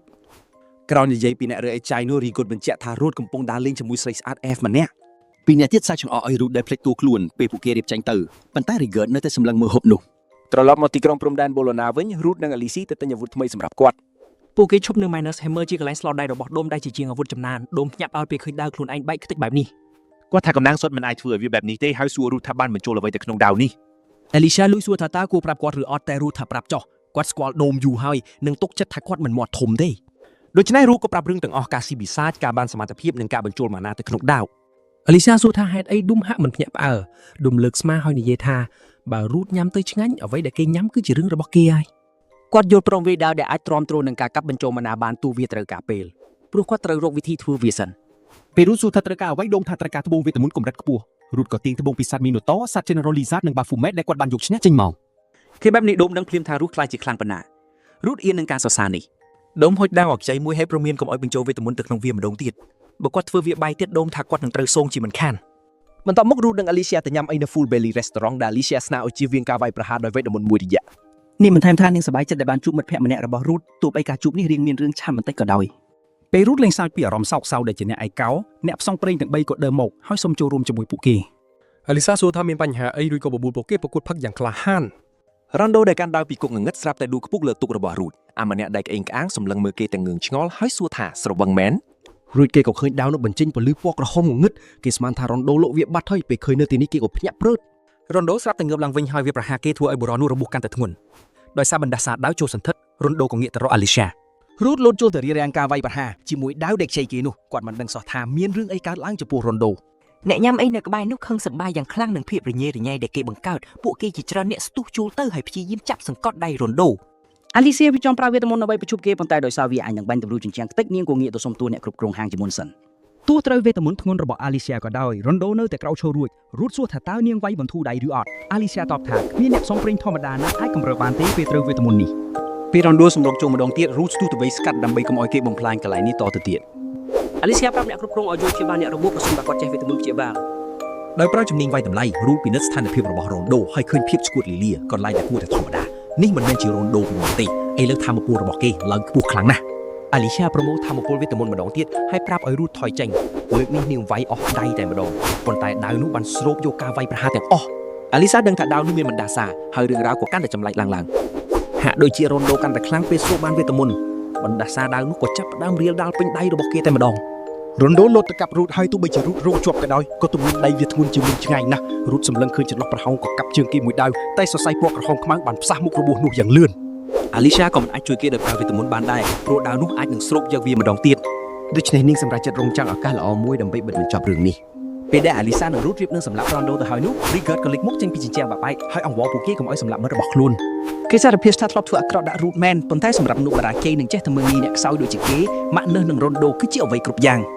គេអង្វរអស់ពីចិត្តឲ្យប្រណីជីវិតរ៉ុនដូរូតតបថាគេនឹងជួយតាមដែលអាចធ្វើបានគេប្រាប់អាលីសាថាគេនឹងប្រើជំនាញបដូរខ្លួនហើយសុំពេលនាង1នាទីគេចាំថាការពីប្រើលើអាលីសាពីមុនវាស៊ីពេលប្រហែល10វិនាទីបញ្ហាពិតប្រាកដគឺត្រូវសង្កត់រ៉ុនដូឲ្យជាប់បានយូរបន្តិចទើបអាចបំបែកបណ្ដាសានេះបានរ៉ុនដូវាយប្រហារម្ដងទៀតហើយរូតទប់ស្ទើរតែលែងជាប់ទៅហើយ ជាជាងការវាយបកគេគ្រាន់តែរុញដាវបណ្ដាសានោះចេញដើម្បីកុំឲ្យវាស្រូបវីតាមីនបានបន្ទាប់មកគេក៏ប្រើគោលការណ៍វីតាមីនដីដើម្បីចាក់សោរ៉ុនដូឲ្យជាប់នៅមួយកន្លែងរូតជឿថាគេអាចដកបណ្ដាសានេះចេញតាមវិធីដែលធ្លាប់ជួយអាលីសៀប្រសិនបើវាពិតជាបណ្ដាសាមែននោះដល់ពេលវេលាសំខាន់គេក៏បញ្ចេញជំនាញបដូរខ្លួនមួយរំពេចនោះរ៉ុនដូក៏ដឹងខ្លួនឡើងវិញគេអង្វរឲ្យរូតជួយសង្គ្រោះប៉ុន្តែរូតនៅតែមិនអាចបណ្ដេញបណ្ដាសាចេញពីរាងកាយគេបានដដែលពេលជំនាញបដូរខ្លួនចប់គេក៏ខ្ទាតថយក្រោយរូតដឹងភ្លាមថាមិនមែនរ៉ុនដូជាអ្នកទប់ទល់នឹងជំនាញនេះទេវាប្រហែលជាដាវនោះទៅវិញទេ គេគិតថាប្រហែលនៅមានសង្ឃឹមឈ្នះប្រសិនបើធ្វើឲ្យបណ្ដាសាធំថយមុនសិនទើបគេប្រើវេទមន្តភ្លើងដុតវាចោលខ្លះប៉ុន្តែស្រាប់តែឃើញរ៉ុនដូរឹបបំរាស់រួចពីការចាក់សោទៅវិញទោះយ៉ាងណាបណ្ដាសានៅដៃឆ្វេងបានបាត់ទៅហើយដូច្នេះរូតសម្រាប់ចិត្តវាយប្រហារពីក្រៅចម្ងាយដៃស្ដាំរបស់គេវិញម្ដងតែវាមិនងាយស្រួលទេព្រោះពេលនេះរ៉ុនដូដែលត្រូវខ្វល់ចូលអាចកម្រើខ្លួនបានយ៉ាងស្វាហាប់អាក្រក់ជាងនេះទៅទៀតគេបានស្រូបយកវេទមន្តរបស់រូតទៀតផង ស្ថានភាពកាន់តែកក់មួយជាងការរំពឹងទុកឆ្ងាយណាស់ពេលនោះបណ្ដាសាក្បាលពីឈ្មោះ Graham ក៏ចូលគ្រប់គ្រងទាំងស្រុងតែម្ដង រាងកាយរបស់ Rondo លែងជារបស់គេទៀតហើយមានន័យថាគេលែងអាចសង្គ្រោះបានទៀតទេរូបពិនិត្យមើលដោយប្រើការវិតម្លៃប៉ុន្តែគេឃើញត្រឹមតែស្ថានភាពបច្ចុប្បន្នប៉ុណ្ណោះគ្មានអ្វីផ្សេងទៀតទេ ពេលនេះដែលមានកម្លាំងពេញលេងសត្វចម្លែកនេះក៏ចាប់ផ្ដើមវាប្រហារម្ដងទៀត Rondo វាចូលសន្ធិដ្ឋពាក់កណ្ដាលវាលឿនទៅហើយតែពំរុងនេះរឹតតែលឿននិងរហ័សរហួនជាងមុនច្រើនដងទៅទៀត រូបទប់ទល់នឹងការវាយប្រហារសឹងតែមិនទាន់ហើយគេសង្កេតឃើញថាបណ្ដាសានេះប្រយុទ្ធដោយគ្មានខ្ជះខ្ជាយកម្លាំងទាល់ទៅសោះដូចជាអ្នកចម្បាំងជើងចាស់អញ្ចឹង ដោយគ្មានការព្រមានវាលោតរំលងរូតប៉ុន្តែអាលីសាឈានជើងចូលមកហើយបាញ់វេទមន្តដែលនាងបានសន្សំទុកនោះសម្ដៅទៅវា ទោះជានាងជាអ្នកប្រយុទ្ធជួរក្រោយក៏ពិតមែនប៉ុន្តែនាងបានបន្ថែមដោយការទាត់ផ្ទាល់តែម្ដងមុននឹងបញ្ចេញវេទមន្តមួយទៀតបាញ់វាឲ្យខ្ទាតចេញ រូតអរគុណនាងទាំងភ្ញាក់ផ្អើលដែលនាងអាចប្រយុទ្ធចម្ងាយចិត្តបានដែរអាលីសាតបថាគ្រូមុនអាគមដែលរលត់កាឡាពេលសត្រូវចូលគៀកគឺគ្រាន់តែជាបន្ទុកប៉ុណ្ណោះ ដោយសារតែសត្រូវនេះមិនអាចមើលស្រាបានទេនាងប្រាប់ឲ្យរូតប្រឈមមុខនឹងការពិត វិធីតែមួយគត់ដើម្បីបញ្ឈប់ Rondo ពេលនេះគឺត្រូវបំផ្លាញបេះដូងរបស់គេរូតយកព្រមតាមឲ្យក្រោកឈរម្ដងទៀតដើម្បីបញ្ចប់បណ្ដាសានេះនៅក្បែរនោះ Rigord និង Magnus ស្លន់ស្លោពេលឮ Alicia និយាយថាត្រូវតែបំផ្លាញបេះដូង Rondo ចោលទោះបីជាមានចំនួនព្រៀបជាងក៏ដោយក៏ការប្រយុទ្ធនៅតែមានព្រៀបលើភាគីបណ្ដាសាដដែល ពួកគេទាំងពីរអ្នករកចន្លោះប្រហោងមិនឃើញសោះហើយរូតឆ្ងល់ថាតើការមានក្បាលពីរធ្វើឲ្យវាមានការសម្លឹងមើលបានទូលាយជាងមុនឬយ៉ាងណា គេសម្រាប់ចាត់សាក់លបងមើលហើយប្រាប់ឲ្យ Alicia ថយក្រោយមួយផ្លែតបន្ទាប់មករូតបង្កើតផ្សែងពេញតំបន់នោះ Alicia យកពីគោលបំណងភ្លាមបណ្ដាសានោះមិនអាចស្រូបយកផ្សែងបានទេដោយពឹងផ្អែកលើផ្សែងបិទបាំងកាយភ្នែកសត្រូវរូតរអិលចូលទៅកាប់បានរបួសរាក់មួយកន្លែង បន្ទាប់មក Alicia ហៅវេទមន្តវិញ្ញាណផែនដីហើយក៏ហៅ Nomia ការវាប្រហារនោះចាក់ទម្លុះបណ្ដាសាប៉ុន្តែខុសបេះដូងបន្តិចបន្តួចប៉ុណ្ណោះ វាព្យាយាមវាយបកវិញប៉ុន្តែ Rigord និង Magnus លោតចូលទៅជួយទប់វាជាប់ Rigord ស្រែកថាគេនឹងបញ្ឈប់វាទោះបីជាត្រូវទទួលយកសេចក្តីស្លាប់របស់ Rondell ក៏ដោយ គេនិយាយថាក្រុមអ្នកផ្សងព្រេងរបស់ពួកគេតែងតែមានគ្នា3នាក់ជានិច្ចក្នុងកាយវិការចុងក្រោយដ៏អស់សង្ឃឹម Magnus ក៏វិទម្លុះបេះដូងរបស់ Rondell តែម្ដង ចុងបញ្ចប់គឺ Magnus ជាមិត្តសម្លាញ់របស់ Rondell ដែលបានរំដោះគេចេញពីបណ្ដាសានេះអ្នកទាំង3កាន់ទុកចំពោះមិត្តរបស់ពួកគេដែលមិនអាចជួយសង្គ្រោះបាន រូតរើយកដាវបណ្ដាសានោះហើយងឿងឆ្ងល់ថាតើត្រូវធ្វើអ្វីជាមួយវាការលាក់ទុកមិនមែនជាជំរឿទេអ្នកផ្សេងអាចនឹងមករកវាឃើញនៅថ្ងៃស្អែកមិនខាន មានភ្នែកមួយនៅចំពីលើដងដាវពេលដែលដាវនេះបញ្ចេញកំហឹងចង់សម្លាប់វាក៏ស្រែកយ៉ាងខ្លាំងថាសម្លាប់ទៅ រូតប្រាប់វាឲ្យបិទមាត់ព្រោះរឿងបែបនេះគ្មានឥទ្ធិពលលើគេទេភ្លាមៗនោះប្រធានសមាគមសាខា Bellona គឺ Lanker ក៏មកដល់ដើម្បីត្រួតពិនិត្យកន្លែងកើតហេតុគាត់បានឃើញសាកសពរបស់ Rondell ព្រមទាំងដាវនៅក្នុងដៃរបស់រូតផ្ទាល់គាត់សូមឲ្យមានការបកស្រាយលម្អិតហើយប្រាប់ថាពួកគេគួរតែទៅនិយាយគ្នាបន្តនៅឯសមាគមវិញ ក្រោយពីលឺរឿងបណ្ដាសានិងមូលហេតុដែល Rondell ត្រូវស្លាប់ដើម្បីបញ្ឈប់វា Lanker និយាយថាអ្នកផ្សងព្រេងផ្សេងទៀតគួរតែទទួលយកសក្ខីកម្មរបស់ Magnus បន្ទាប់មក Lanker សួរថាតើ Rudy មានអារម្មណ៍យ៉ាងណាពេលកាន់ដាវបណ្ដាសានោះ រូតឆ្លើយថាបណ្ដាសាធ្វើអ្វីគេមិនបានទេព្រោះសមត្ថភាពការពារឥទ្ធិពលអាក្រក់របស់គេគឺពិសេស ដរាបណាគេនៅតែកាន់វានិងគ្មាននរណាម្នាក់ខ្លាចជាជនរងគ្រោះទៀតឡើយ Lanker យល់ព្រមតែដាក់លក្ខខណ្ឌមួយប្រសិនបើដាវនោះគ្រប់គ្រងរូតពួកគេនឹងបញ្ឈប់គេទុកក្នុងតម្លៃណាក៏ដោយរូតយកព្រមភ្លាម Lanker អរគុណរូបនឹង Alisa ដែលបានទប់ស្កាត់រឿងរ៉ាវទាំងអស់នេះគាត់ក៏បានចូលរួមរំលែកទុកដល់ Magnus និង Rigard ផងដែរ បន្ទាប់មកគាត់ប្រាប់ថាពួកគេគ្មានពេលសម្រាប់ទេសត្វចម្លែកនៅខាងក្រៅគុកងងឹតកំពុងកាន់ឡើងខុសប្រក្រតីហើយអ្នកផ្សងព្រេងនៅពីក្រោយគាត់ត្រូវបានកក់ហៅមកទីនេះដោយសារតែរឿងនេះឯងសត្វចម្លែកទាំងនោះមកពីគុកងងឹត Abyssal ដែលទើបរកឃើញថ្មីហើយក្រុមរុករកបានរាយការណ៍ពីអ្វីមួយធ្ងន់ធ្ងរនៅខាងក្នុងនោះសត្វចម្លែកមួយក្បាលនៅក្នុងគុកងងឹតនោះហាក់ដូចជាអ្នកបង្កមហន្តរាយដ៏ធំនេះសត្វចម្លែកនោះគឺនាគពលមានអាស្មា Dragon ឈ្មោះ Basilista កម្រិត level របស់វាត្រូវបានប៉ាន់ស្មានថាគូជាង70ឯណោះកម្លាំងរបស់វាខ្លាំងគួរឲ្យខ្លាចទៅហើយតែបញ្ហាពិតប្រាកដគឺ Usman Pol ដ៏ក្រាស់ដែលវាបញ្ចេញទៅវិញទេ គេជឿថា Usman Pol របស់ Basilista ធ្វើឲ្យសត្វចម្លែកផ្សេងទៀតឈួតហើយបង្ខំពួកវាឲ្យចេញពីក្នុងគុកងងឹតដោយសាររឿងនេះក្រុមរុករកបានបាត់បង់សមាជិកខ្លះហើយអ្នកដែលនៅរស់រានមានជីវិតកំពុងទទួលការព្យាបាល Lanker ព្រមានថាបើនៅតែបន្តបែបនេះវាមិនត្រឹមតែមានបញ្ហាសត្វចម្លែកទេ Usman Pol នឹងសាយភៀសមកក្រៅបំផ្លាញតំបន់នេះទាំងមូលនេះហើយជាមូលហេតុដែលគាត់មកតាមរក Rudy រូតឆ្លើយថាគាត់យល់ហើយប៉ុន្តែមុនដំបូងគាត់ចង់ជួបសមាជិកក្រុមរុករកដែលនៅរស់សិន Lanker ក៏នាំរូតនិង Alicia ទៅកាន់បន្ទប់ព្យាបាលអ្នកជំងឺ នៅទីនោះ Rudy ប្រើជំនាញផ្លាស់ប្ដូរដើម្បីព្យាបាលអ្នករុករកដែលរងរបួសគេថែមទាំងស្រូបយកអាការៈរបស់ Lanker មកដាក់លើខ្លួនឯងដោយប្រើសមត្ថភាពពិសេសនោះទៀតផង Lanker ភ្ញាក់ផ្អើលយ៉ាងខ្លាំងគាត់មិននឹកស្មានថា Ruth អាចលុបបំបាត់ស្ថានភាពមិនប្រក្រតីបានតតែសោះ Ruth បញ្យល់ថាវានឹងដំណើរការលុះត្រាតែអ្នកនោះព្រមទទួលការព្យាបាលរបស់គេប៉ុណ្ណោះក្រោយពីឃើញស្ថានភាពរបស់ក្រុមរុករកគេប្រាប់ Lanker ថាមានតែគេនិង Alicia ទេដែលគួរទៅតាមប្រមាញ់នេះពលមានអាស្មាត្រេកូននោះគេប្រាប់ថាមនុស្សតិចមានន័យថាមិនបាច់ការពារគ្នាច្រើនធ្វើឲ្យងាយស្រួលធ្វើចលនាក្នុងគុកងងឹតម្យ៉ាងទៀតគេក៏ចង់សាកល្បងសមត្ថភាពជាមួយសត្រូវខ្លាំងៗផងដែរ Lanker យកព្រមឲ្យប្រគល់ភារកិច្ចកម្ចាត់ Basilista ទៅឲ្យគេដោយសារតែវាយករៀងជ្រៅទៅហើយពួកគេសម្រេចចិត្តសម្រាប់និងត្រៀមខ្លួនសម្រាប់ថ្ងៃស្អែកនៅតាមផ្លូវត្រឡប់មកវិញ Alicia សួរថាតើមានតែពួកគេពីរនាក់ពិតជាគ្រប់គ្រាន់ដែរឬទេរូឆ្លើយថាគេអាចប្រយុទ្ធដោយបញ្ចេញអស់ពីសមត្ថភាពពេលដែលគ្មានអ្នកណាផ្សេងនៅក្បែរបន្ទាប់មកគេសុំទោសដែលអូសទាននាងចូលពាក់ព័ន្ធ Alicia ក៏ចំអោកដែលគេនិយាយពាក្យល្ងងងបែបនេះនាងប្រាប់ថាបើគេហ៊ានទៅតែឯងនាងក៏គាត់ជាវាយគេឲ្យបែកមាត់មិនខានពួកគេគឺជាក្រុមតែមួយហើយអ្នកទាំងពីរគឺគ្រប់គ្រាន់អាចសង្គ្រោះមនុស្សគ្រប់គ្នាបានហើយមិនយូរប៉ុន្មាន Ruth និង Alicia បានទៅដល់ជាន់ខាងក្រោមនៃគុកងងឹត Abyssal សត្រូវដំបូងដែលពួកគេប្រឈមមុខគឺ Bob Goblin កម្រិត20ដែលមានថាមពលកាយសម្បទានិងជំនាញដំបង ពួកវាច្បាស់ជារងឥទ្ធិពលពីអូស្មန်ពុលប៉ុន្តែសម្រាប់រូតពួកវានៅតែជាសត្វ Goblin ធម្មតាគេបានកាប់មួយក្បាលជាពីរដោយក្រវិដាវតែមួយដងប៉ុណ្ណោះ គ្មានអ្នកណាប្រាប់គេទេថាជន់នេះត្រូវបានអ៊ុកស្មានពូលគ្រប់ដណ្ដប់ទៅហើយអាលីសានិយាយថាវាបង្ហាញពីល្បឿននៃការរៀលដាលរបស់វាសូម្បីតែឧបករណ៍បន្សុទ្ធរបស់នាងក៏មិនអាចសម្អាតវាបានល្អដែររូតគិតថាសត្វចម្លែកនៅជាន់បន្ទាប់ប្រហែលជាលែងមានជីវិតទៀតហើយដើម្បីឲ្យច្បាស់គេបានសួរអាលីសាថាតើនាងនៅតែចង់បន្តទៅមុខទៀតឬអត់នាងងក់ក្បាលយល់ព្រម ធម្មពលធម្មតារបស់គេប្រហែលជាគ្មានឥទ្ធិពលលើនាងនោះទេតែនាងជឿថានាងអាចវាយវាចំគួរដៅបានល្អទោះជោគគៀកក៏ដោយ នាងក៏បដិសេធមិនព្រមចាក់ចេញដែរព្រោះកាលពីមុននាងធ្លាប់បោះបង់មិត្តភក្តិចោលដែលវាបានបន្សល់ទុកស្នាមរបួសភ្លើចិត្តយ៉ាងជ្រៅរូតសុំទោសអាលីសាដែលរំលឹករឿងជួយចាប់នេះឡើងបន្ទាប់មកគេក៏ប្រើជំនាញផ្លាស់ប្ដូរដើម្បីទាញយកអ៊ូស្មានពុលដែលកកគង់ក្នុងខ្លួនអាលីសាចេញមក គេបញ្យល់ថាពេលពួកគេប៉ះគ្នាគេអាចកម្ចាត់ឥទ្ធិពលរបស់វាបានប៉ុន្តែបើគេលេងដៃអ៊ូស្មានពុលវានឹងសន្សឹមកក់ឡើងវិញម្ដងបន្តិចម្ដងអាលីសាឆ្លើយថាអញ្ចឹងគឺដោះស្រាយបានហើយ ពួកគេគួរតែកាន់ដៃគ្នាហើយដើរទៅមុខបន្តនាងបានថែមថាអ៊ូស្មានពូលក្រាស់ពេកធ្វើឲ្យពិបាកមើលផ្លូវដូច្នេះគេត្រូវតែជាអ្នកដឹកដៃនាំផ្លូវនាងផងដែរ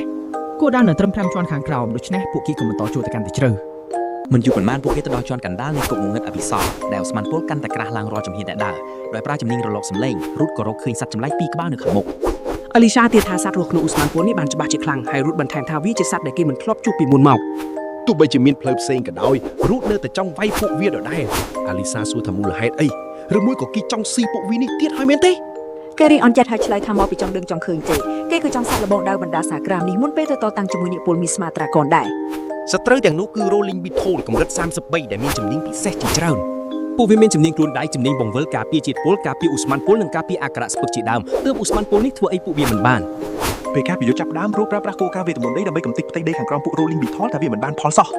Beetle មួយក្បាលបានរមូលខ្លួនហើយចាប់ផ្ដើមរមៀលសម្ដៅ មករកពួកគេតែម្ដងរូតក៏ស្រែកហៅអាលីសាឲ្យជួយទប់វានាងបានកោះហៅមូនីមីឲ្យបញ្ជាឲ្យវាទៅបិទផ្លូវសត្វកញ្ចែវិលនោះអាលីសាអាចទប់វាបានត្រឹមតែមួយផ្លែប៉ុណ្ណោះដូច្នេះហើយនាងក៏ស្រែកប្រាប់រូតឲ្យប្រញាប់រៀបចំខ្លួនភ្លាមៗ រូតឈានជើងចេញមកធ្វើជាខែលការពារក្រុមម្ដងទៀតហើយទាញយកដាវបណ្ដាក់សាសនោះចេញមកគេបានព្រមានដាវនោះកុំឲ្យបាក់នៅក្នុងដៃគេឲ្យសោះហើយក៏វាប្រហារសន្ធប់ទៅដោយសង្ឃឹមថានឹងផ្ដាច់សង្ខាបិសាចនេះត្រឹមមួយក្បាច់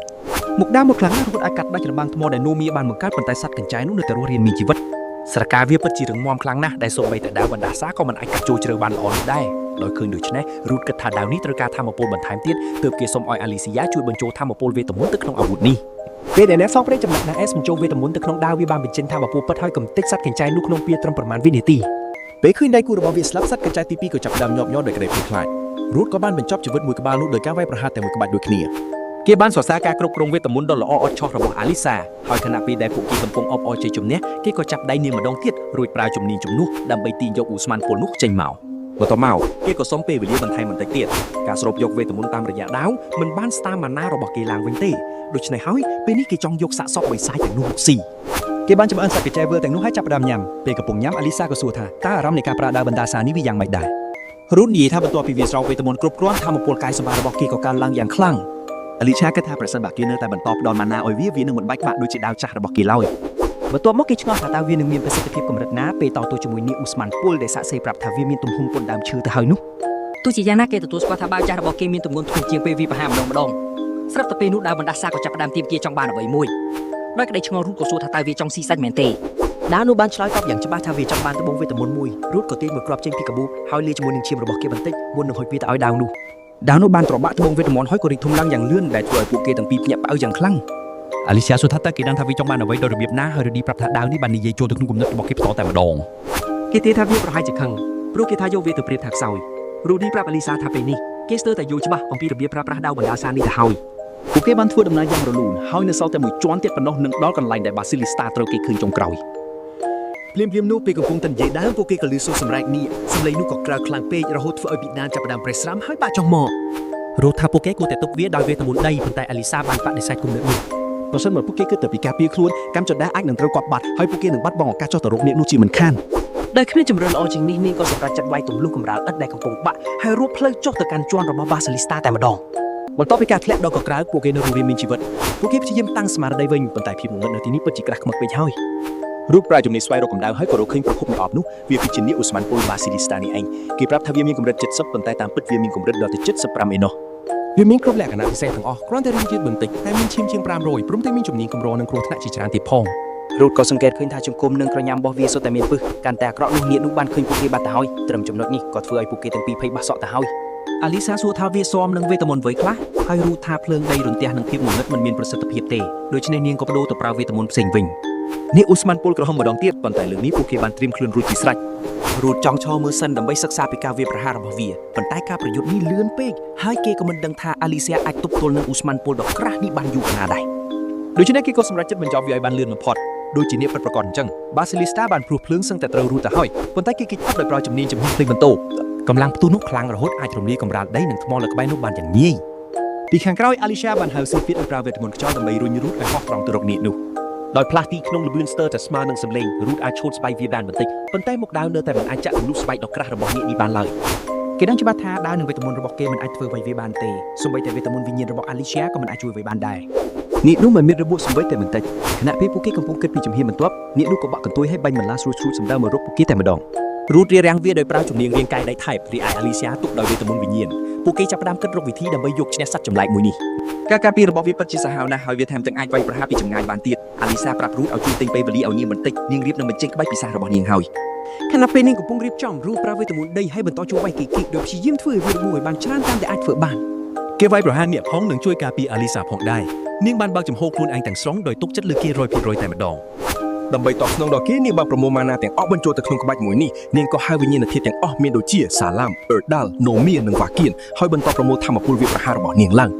ក្នុងពេលជាមួយគ្នានោះរូតបានបញ្ចេញអស់ពីសមត្ថភាពដោយវាញៀកនោះឲ្យបញ្ញាប់ថយមកក្រោយវិញដើម្បីការពារនាងបន្តិចក្រោយមកអេលីសាប្រាប់ថានាងត្រៀមរួចរាល់ហើយទៅប្រាប់គេឲ្យថយចេញបន្ទាប់មកនាងក៏បញ្ចេញក្បាច់ពិសេសបន្សំវិញ្ញាណទាំង5ដែលបញ្ចេញពន្លឺភ្លឺចេញចាច់ពេញបន្ទប់តែម្ដងពេលផ្សាយហើយរលាបាត់ទៅនាងនោះនៅតែអាចឈរបានដដែលទោះបីជាវាទទួលរងការវាយប្រហារយ៉ាងធ្ងន់ធ្ងរក៏ដោយនាងមិនតែផ្ដាច់សងខាវាបានទេហើយនាងថាបើមានធម្មពលពេញលេញវិញវាយតែមួយក្បាច់គឺនឹងចប់ហើយរូតសរសើរការវាយប្រហារ Spirit Quintet រួចប្រាប់ថាដល់វិញគេម្ដងអាលីស៊ីបានប្រាម៉ាណាអស់រលីងដូច្នេះនាងជួយគេលេងបានហើយគេប្រាប់នាងកុំឲ្យបារម្ភអីគ្រាន់តែប្រាម៉ាណាបន្តិចបន្តួច Dinosaur ដើម្បីការពារខ្លួនទៅបានហើយគេនឹងចាត់ការនាគនេះដោយផ្ទាល់ដើម្បីបង្ហាញភាពសាហាវរបស់វានាគនេះក៏ស្រែកក្រហឹមធ្វើអង្គក្រៅពេញគុកងឹតតែម្ដងរូតតបវិញដោយប្រើជំនាញក្រហឹមដែលបានពីមីណូតដើម្បីបញ្ជាក់ថាគេមិនមែនជាមនុស្សខ្សោយឡើយ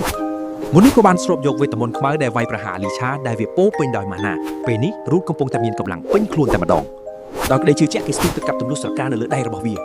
ប៉ុន្តែទោះបីជាគេមានល្បឿនលឿនមិនគួរឲ្យជឿក៏ដោយក៏គេដឹងថាដាវរបស់គេចាប់ផ្ដើមចុះខ្សោយបន្តិចម្ដង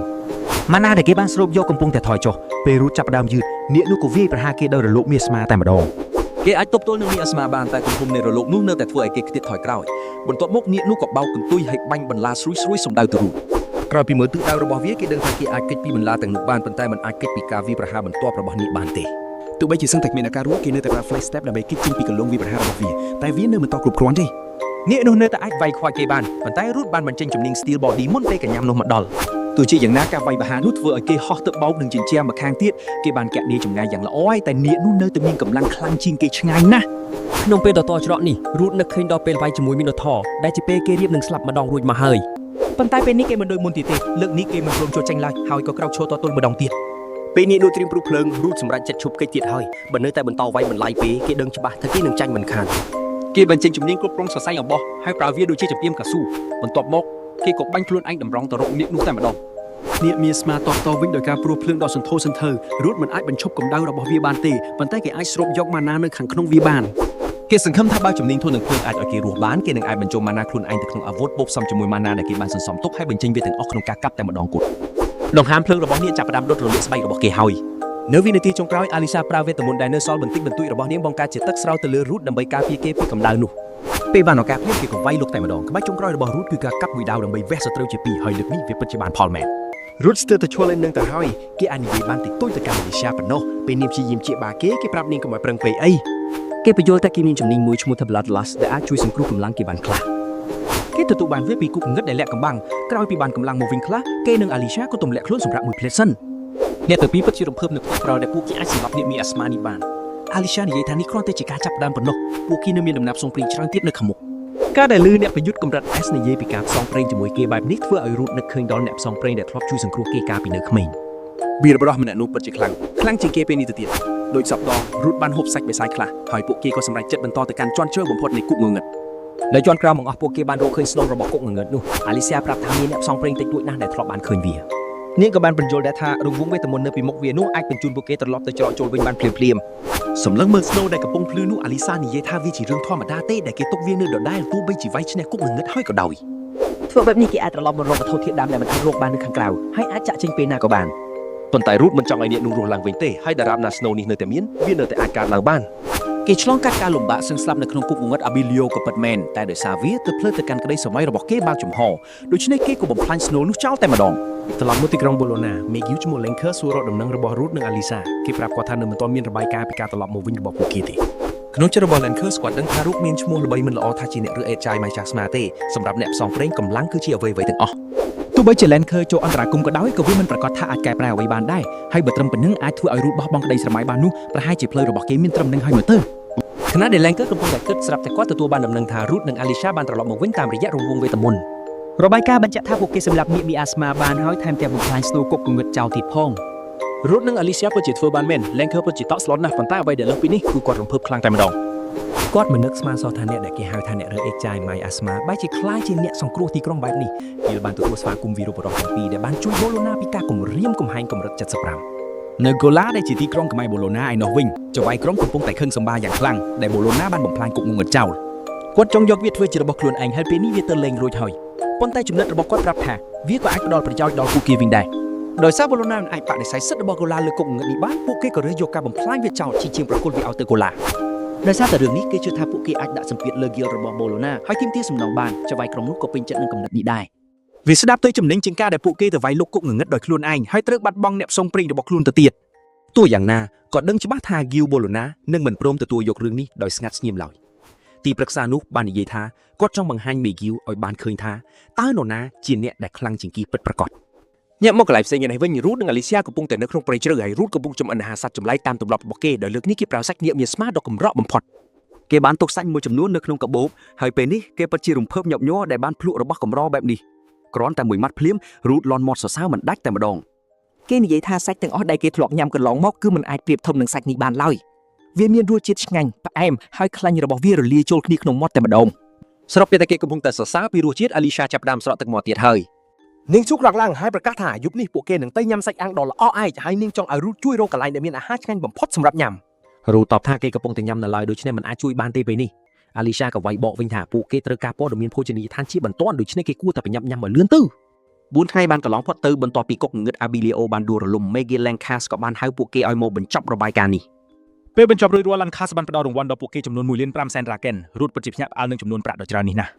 Lancaster បញ្យល់ថា Abilio គឺជាគុកងងឹតកម្រិត 70 ដូច្នេះរង្វាន់ដ៏ធំនេះគឺសមរម្យហើយស័ក្តិសមបំផុតបន្ទាប់ពីប្រគល់លុយឲ្យគេហើយគាត់ប្រាប់ Ruth ថាចំណាក់ថ្នាក់របស់គេនឹងត្រូវដំឡើងជាថ្មី ពួកគេទាំងពីរនាក់បានសម្អាតគុកងងឹតនោះតែឯងទោះបីជា Ruth ទើបតែឡើងដល់ចំណាត់ថ្នាក់ D ថ្មីក៏ដោយ ដូច្នេះគេពិតជាភ្ញាក់ផ្អើលដែលចំណាត់ថ្នាក់របស់គេត្រូវបានត្រួតពិនិត្យឡើងវិញលឿនយ៉ាងនេះយ៉ាងណាមិញគេឡើងដល់កម្រិត 52 បាតទៅហើយ Alicia និយាយថាទោះបីជាគេបានប្រយុទ្ធជាមួយសត្វចម្លែកដែលលើសកម្រិតរបស់គេក៏ដោយក៏ល្បឿននៃការវិវត្តរបស់គេនឹងតែមិនធម្មតាដដែល ជាធម្មតានៅពេលអ្នកផ្សងព្រេងឡើងដល់កម្រិត 40 ការឡើងកម្រិតនឹងធ្លាក់ចុះយឺតបំផុតនាងគាត់សម្គាល់ឃើញគេកំពុងញញឹមលួចលាក់ មុនពេលនាងសួររកហេតុផល Ruth លាតត្រដាងដោយមោទនភាពថាទីបំផុតគេបានវ៉ាដាច់កម្រិតរបស់នាងហើយនាងបើកផ្ទាំងស្ថានភាពមើលនាងនៅកម្រិត 45 Ruth និយាយថាទោះបីកម្រិតរបស់គេខ្ពស់ជាងមែនតែនាងនៅតែខ្លាំងជាងគេនៅក្នុងការប្រយុទ្ធជាក់ស្ដែងនាងក៏យល់ស្របកម្រិតគ្រាន់តែជាការណែនាំប៉ុណ្ណោះ ធម្មពលប្រយុទ្ធពិតប្រាកដគឺបានមកពីជំនាញនិងបទពិសោធន៍ពេលកំពុងជជែកពីរឿង គាត់ស្គាល់ Ruth ថាជាអ្នកប្រមូលឧស្ម័នពុលភ្លាមតែម្ដងដោយគិតទុកមុនថា Ruth ចលើសបោះក្មេងប្រុសនោះក៏សួរថាគាត់ជានរណា ម្ចាស់ដីនោះចំអកឲ្យអ្នកផ្សងព្រេងរបស់ Bologna ដែលសំបីទៅមុខអ្នកគ្រប់គ្រងតំបន់ក្បែរខាងក៏មិនស្គាល់ Ruth ហាក់ដូចជាធ្លាប់ឮឈ្មោះម្ចាស់ដីដ៏អាក្រក់របស់ Gola នេះដែរក្រោយការណែនាំខ្លួនប្រយោលនោះម្ចាស់ដីក៏ចាប់ផ្ដើមរករឿង Ruth ពីបទបំផ្លាញគុកងងឹត Ruth តបវិញថាតាមដែលគាត់ដឹងគុកងងឹត Abilio គឺស្ថិតនៅក្រោមកម្មសិទ្ធិរួមទេម្ចាស់ដីប្រាប់ថាគុកងងឹត Abilio នៅចន្លោះ Gola និង Bologna ប៉ុន្តែ Bologna បានលេបយកតែឯង ពួកគេអះអាងថាមានរឿងចម្លែកកើតឡើងខាងក្នុងបន្ទាប់មកបេសាយក៏សម្រុកចេញមកហើយគុកងងឹតនោះក៏ត្រូវបំផ្លាញចោល គាត់ទាមទារចង់ដឹងថាតើ Ruth គិតសង Gola វិញយ៉ាងម៉េចចំពោះប្រាក់ដែលបាត់បង់និងការខូចខាតដែលបេសាយទាំងនោះបានបង្ក Alicia កាត់ប្រយោគហើយប្រាប់ថាបញ្ហាបែបនេះគួរតែទុកឲ្យខាងសមាគមជាអ្នកដោះស្រាយមិនមែនមកឆ្លោះគ្នានៅទីនេះទេ នាងបន្ថែមទៀតថាគ្មានរបាយការណ៍បិសាចវាយលុក Gola ទេហើយអ្នកផ្សងព្រេងរបស់ Bologna ក៏បានដោះស្រាយបញ្ហារួចហើយដែរ រួចនាងសួរថាហេតុអីអ្នកដែលមិនបានធ្វើអីសោះបែរជាគិតថាខ្លួនមានសិទ្ធិមកត្អូញត្អែទៅវិញ Ruth មិនភ្ញាក់ផ្អើលទេដែល Alicia និយាយវាយបកចំបែបនេះ នេះជាអ្នកផ្សងព្រេងថ្នាក់ S ដ៏ចំណានប្រធានសមាគមរបស់ Gola ដែលជាចំណិតម្ចាស់ដីបានចំណាំនាងថាជា Alicia នៃត្បូងមរកត គាត់ថាធ្លាប់ឮពាក្យចចាមអារាមថានាងមានក្នុងបង្អែកនៅ Bologna ហើយពេលនេះទើបដឹងថាវាជារឿងពិត គាត់បន្ថែមពាក្យមើងងាយថាបណ្ដាសាគុកងងឹត Abyss គួរតែសម្លាប់នាងបាត់ទៅហើយដូចនេះ Bologna ពិតជាស័ក្តិសមនឹងមនុស្សដូចជានាងណាស់ Ruth នឹកឃើញព្រាថាបរិះនេះគឺជាប្រធានសមាគមរបស់ Gola ប្រធានសមាគមប្រាប់ថាអ្នកផ្សងព្រេងគ្មានសិទ្ធិនិយាយរឿងនេះទេគាត់ដើរចូលទៅចិត្តអាលីសៀហើយអោនទឹកខ្សឹបគាត់ខ្សឹបហៅនាងថាជាអ្នករស់រានមានជីវិតដ៏អត់ប្រយោជន៍មកពីក្រុមដែលស្លាប់ចោលទៅទេហើយគំរាមនាងកុំឲ្យលូកដៃ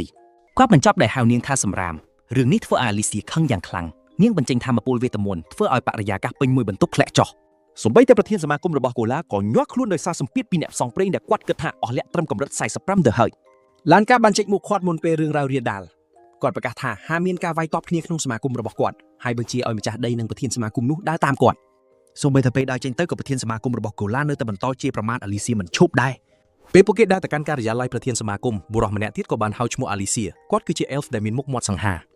គាត់សួរថានាងនៅចាំគាត់ឬអត់រូតចាប់ដើមធុញទ្រាន់នឹងមនុស្សរញ៉េរញ៉ៃទៅហើយប៉ុន្តែអាលីសៀបានហៅ elf នោះថា Abert ដែលបញ្ជាក់ថាពួកគេពិតជាស្គាល់គ្នាពេលរូតសួរនាងបញ្យល់ថា Abert ធ្លាប់ជាសមាជិកក្នុងក្រុមចាស់របស់នាង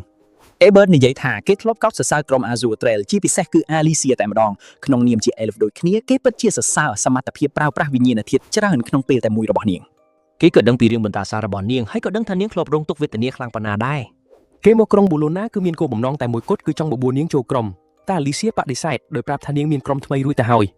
នាងព្យាយាមណែនាំរូតឲ្យគេស្គាល់តែពេលរូតលូកដៃទៅចាប់ Abert ក៏ទះដៃនោះចេញព្រុសដោយបញ្ជាក់ច្បាស់ថាគេមិនចង់ពាក់ព័ន្ធជាមួយរូតឡើយ គេធ្វើមិនដឹងមិនលឺពីរូតហើយនៅតែបន្តនិយាយជួយអាលីស៊ីដោយប្រាប់ថាគេពិតជាអាណិតនាងណាស់ កម្រិត S ដូចជានាងបែរជាធ្លាក់ខ្លួនមិននៅជាមួយអ្នកប្រមូលជាតិពលទៅវិ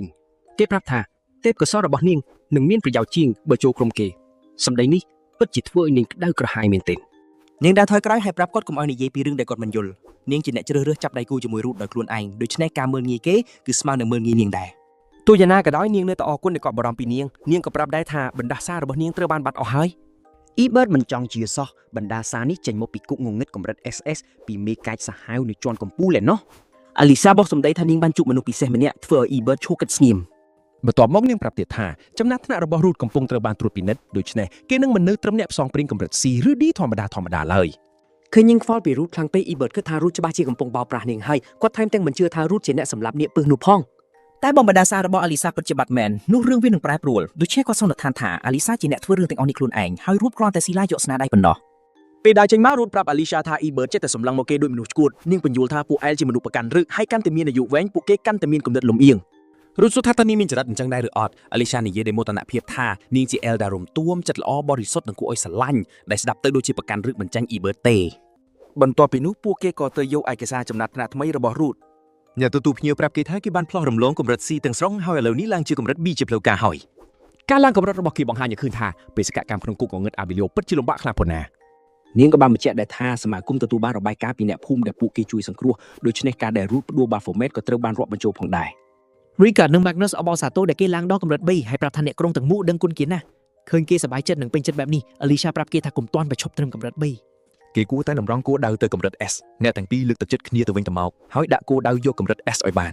ប៉ុន្តែ Ebert បានមកបំផ្លាញបរិយាកាសម្ដងទៀតគាត់ធ្វើរឿងល្ងងខ្លៅបែបនេះមិនគួរអនុញ្ញាតឲ្យកាត់ឡើងជាដាច់ខាតព័ត៌មានពីគុកងងឹតត្រូវបានកំណត់តាមកម្រិតដើម្បីការពារអ្នកផ្សងព្រេងប៉ុន្តែអ្នកដែលគ្រាន់តែដើរតាមគេហើយមិនបានធ្វើអ្វីសោះបែរជាបានឡើងដល់កម្រិត B ទៅវិញបន្ទាប់មកគាត់និយាយហួសហេតុថាសមាគមបូឡាញ៉ាពោពេញទៅដោយមនុស្សល្ងងអ្នកទទួលភ្ញៀវតបវិញថាសមាគមអាចផ្ដល់ការតម្លើងថ្នាក់តាមការវិនិច្ឆ័យរបស់ខ្លួនឯងបាន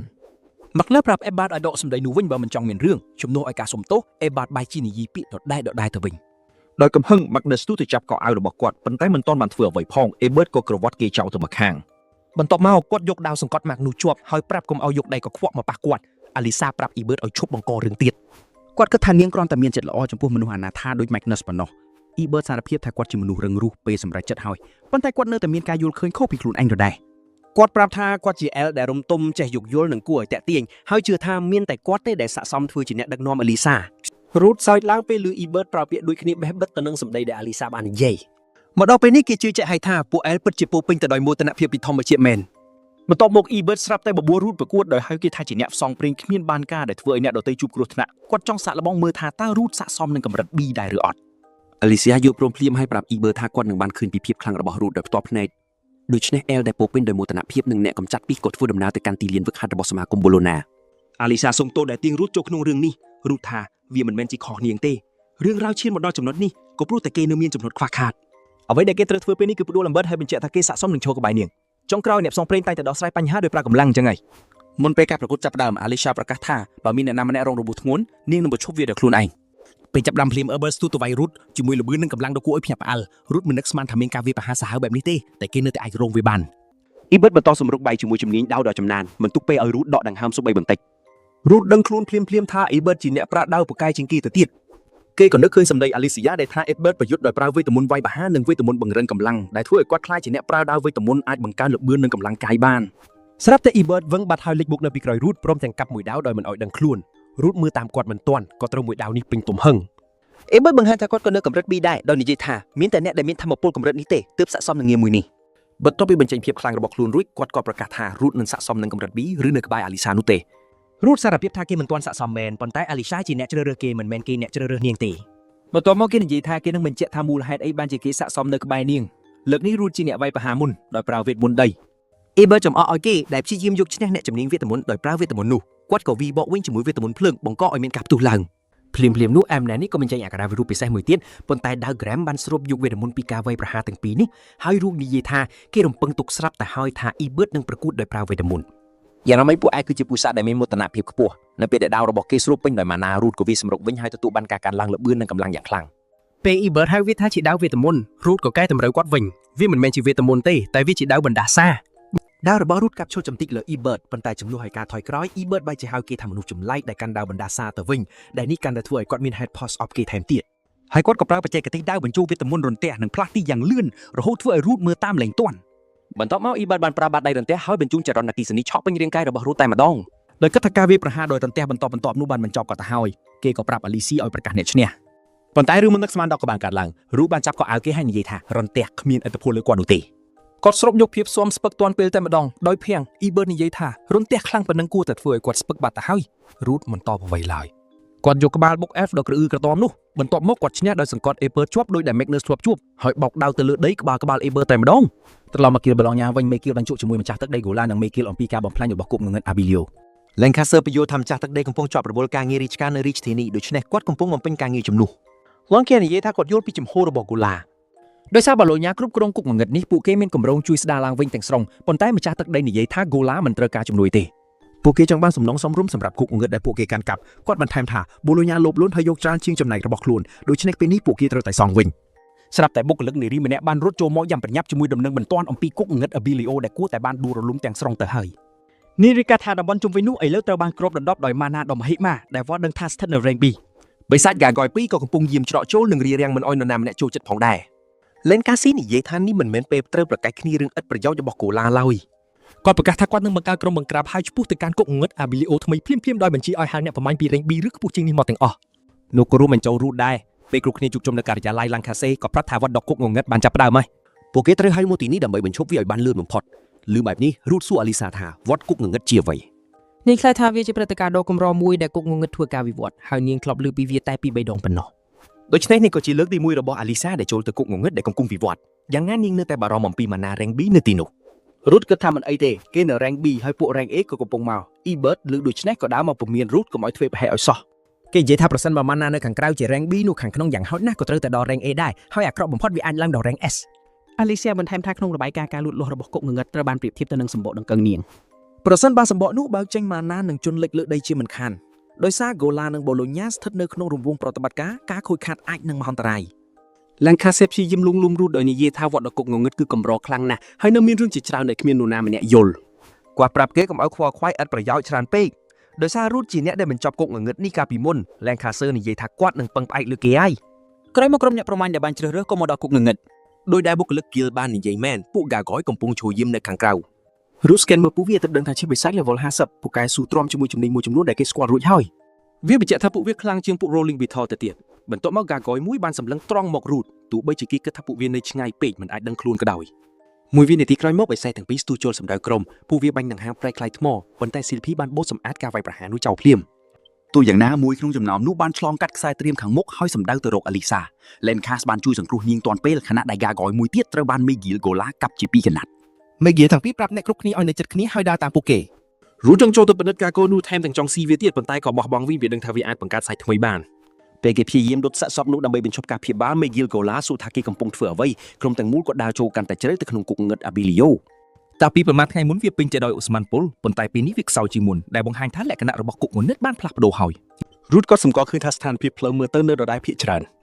អាលីសានិយាយថានេះមិនមែនមានន័យថាមានសុវត្ថិភាពទេពេលដល់ចងកាន់តែជ្រៅអ្វីៗអាចកាត់ឡើងទាំងអស់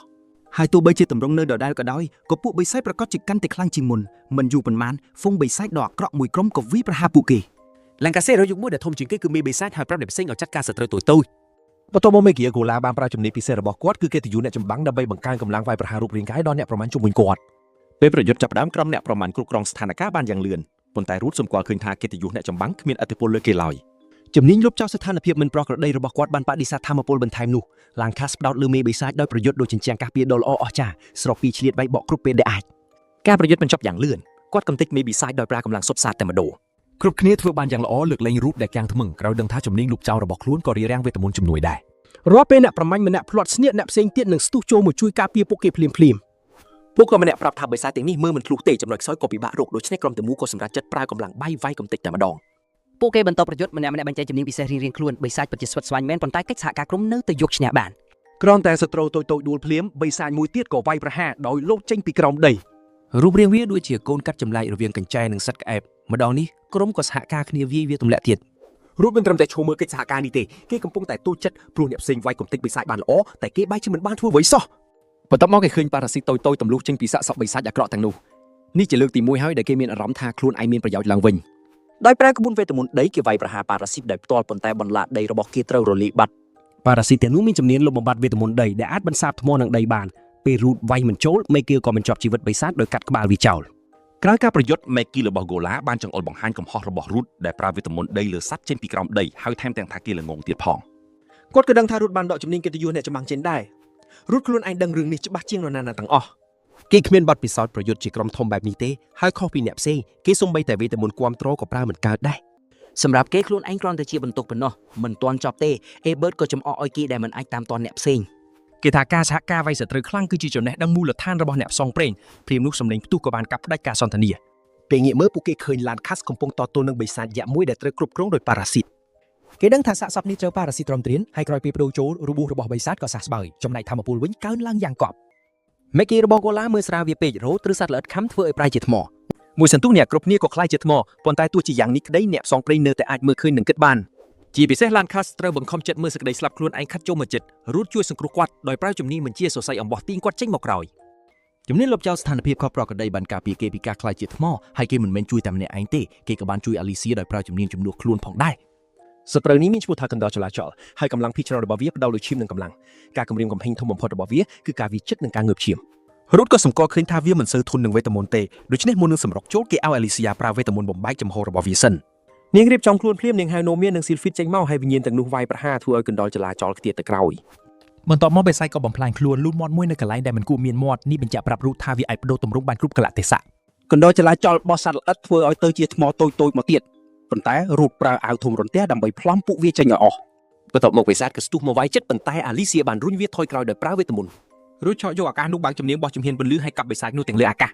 គេនៅតែកាប់មិនសូវចំល្អព្រោះវាបដូរទិសដៅពេលចុះដកដីគេជួបរឿងធំហើយបេសាចនោះលោតសង្កត់ពីក្រោយគេតែម្ដងក្នុងស្ថានភាពគ្រោះថ្នាក់នេះឡានខាសស្ទុះមកបុកវាក្រវ៉ាត់ចាញ់រូតសួរថាគាត់បំបីការខ្លាចជាថ្មបានយ៉ាងម៉េចទៅឡានខាថាគាត់បានរុញម៉ាណាសៃភីពេញខ្លួនដើម្បីបណ្ដេញឥទ្ធិពលនោះចេញឥឡូវនេះអ្នកទាំងពីររៀបចំខ្លួនវាយប្រហារហើយរូតបញ្ចូលម៉ាណាទៅក្នុងដាវហើយកាប់ផ្ដាច់បិសាចដូចជាពីរយ៉ាងស្អាតគេក៏ទើបតែដឹងថាខ្លួនឯងអាចគ្រប់គ្រងកម្រិតម៉ាណាដែលបញ្ចូលទៅក្នុងដាវបានដែរជំនាញមួយរបស់កណ្ដោចលាចលគឺការងើបឈាមហើយពេលវាចាប់ផ្ដើមសះស្បើយរូតក៏បាញ់ត្រនិចពឹសដើម្បីបញ្ឈប់វាអាលីសៀពិតជាកត់សរសើរណាស់ពេលពឹសរាដាលឿនជាងការងើបឈាមរបស់បិសាចទៅទៀតរូតរំលឹកនាងថាគេបានជំនាញនេះពីនាងចំហាយពឹសហើយនាងក៏សរសើរគេដែលបានជួយសង្គ្រោះអ្នកទាំងអស់គ្ន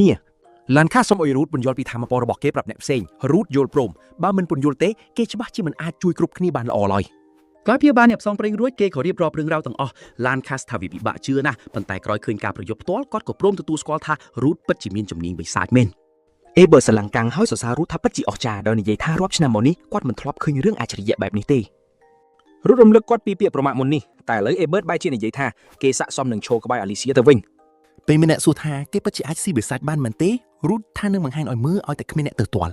គេបញ្យល់ថាសាច់នេះត្រូវចំអិនយឺតរហូតដល់ខាងក្នុងឆ្អិនល្អសព្វសាច់បន្ទាប់មកត្រូវប្រើរុក្ខជាតិដើម្បីបំបត្តិក្លិនឆ្អាបក្រោយមកវាសឹងតែក្លាយជាអាហារដែលមានក្លិនឈ្ងុយនិងមើលទៅពិតជាគួរឲ្យចង់ញ៉ាំអ្នកផ្សងព្រេងផ្សេងទៀតលេបទឹកមាត់ខើពេលឃើញចង្រិតដីនិងកាហ្គុយដែលរូតចំអិនមើលទៅទំនងពេក មេហ្គីរបស់ Gola សួរថាតើស៊ីបេសាជួយ Star ថាមកពោវេទមន្តដែរឬទេប៉ុន្តែរូតកែកំហុសគាត់វិញវាជួយ Star Mana មិនមែនវេទមន្តទេមេហ្គីប្រាប់ថាគាត់មិនដឹងក្លិនអាក្រក់ចេញពីសាច់បេសាចសោះផ្ទុយទៅវិញវាបែរជាបញ្ចេញក្លិនដ៏បរិសុទ្ធទៅវិញ បន្ទាប់មក Maggie Gola ស្នើឲ្យត្រឡប់ទៅវិញដើម្បីរងចាំកម្លាំងជំនួយសិនព្រោះពួកគេនៅដឹងតិចតួចណាស់ពីបិសាចក្នុងរោងនេះ ឡានខាតវ៉ាថាបើយើងរងចាំយូរប្រព័ន្ធក្នុងរោងនេះនឹងកាន់តែផ្លាស់ប្ដូរខ្លាំងមិនខានដោយជឿជាក់លើមិត្តដូចជា Alicia និង Ruth Lancaster សម្រាប់ចិត្តឈៀងគុកងងឹតនេះដោយមិនចាំជំនួយ រូបប្រាប់ថាបើផែនទីគុកងងឹតនៅដដែលបន្ទប់មេកុយគួរតែនៅចិត្តនេះប៉ុន្តែមានបញ្ហាមួយទៀតរាំងពួកគេ កាលពីលើកមុន Ruth និង Alicia បានវាយទម្លាក់ផ្លូវបច្ចិតដើម្បីទៅរត់នាគមាន Smart Dragon វាធ្វើឲ្យផ្លូវនោះកាន់តែកប់ក្រោមកំណោថ្មពួកគេភ្លេចឆាំងពីការបាក់ស្រុតនេះ ឡងកាសពិតជាធួនថប់មកដល់ទីនេះទៅហើយការត្រឡប់ក្រោយមើលទៅជាជំរឿសតែមួយគត់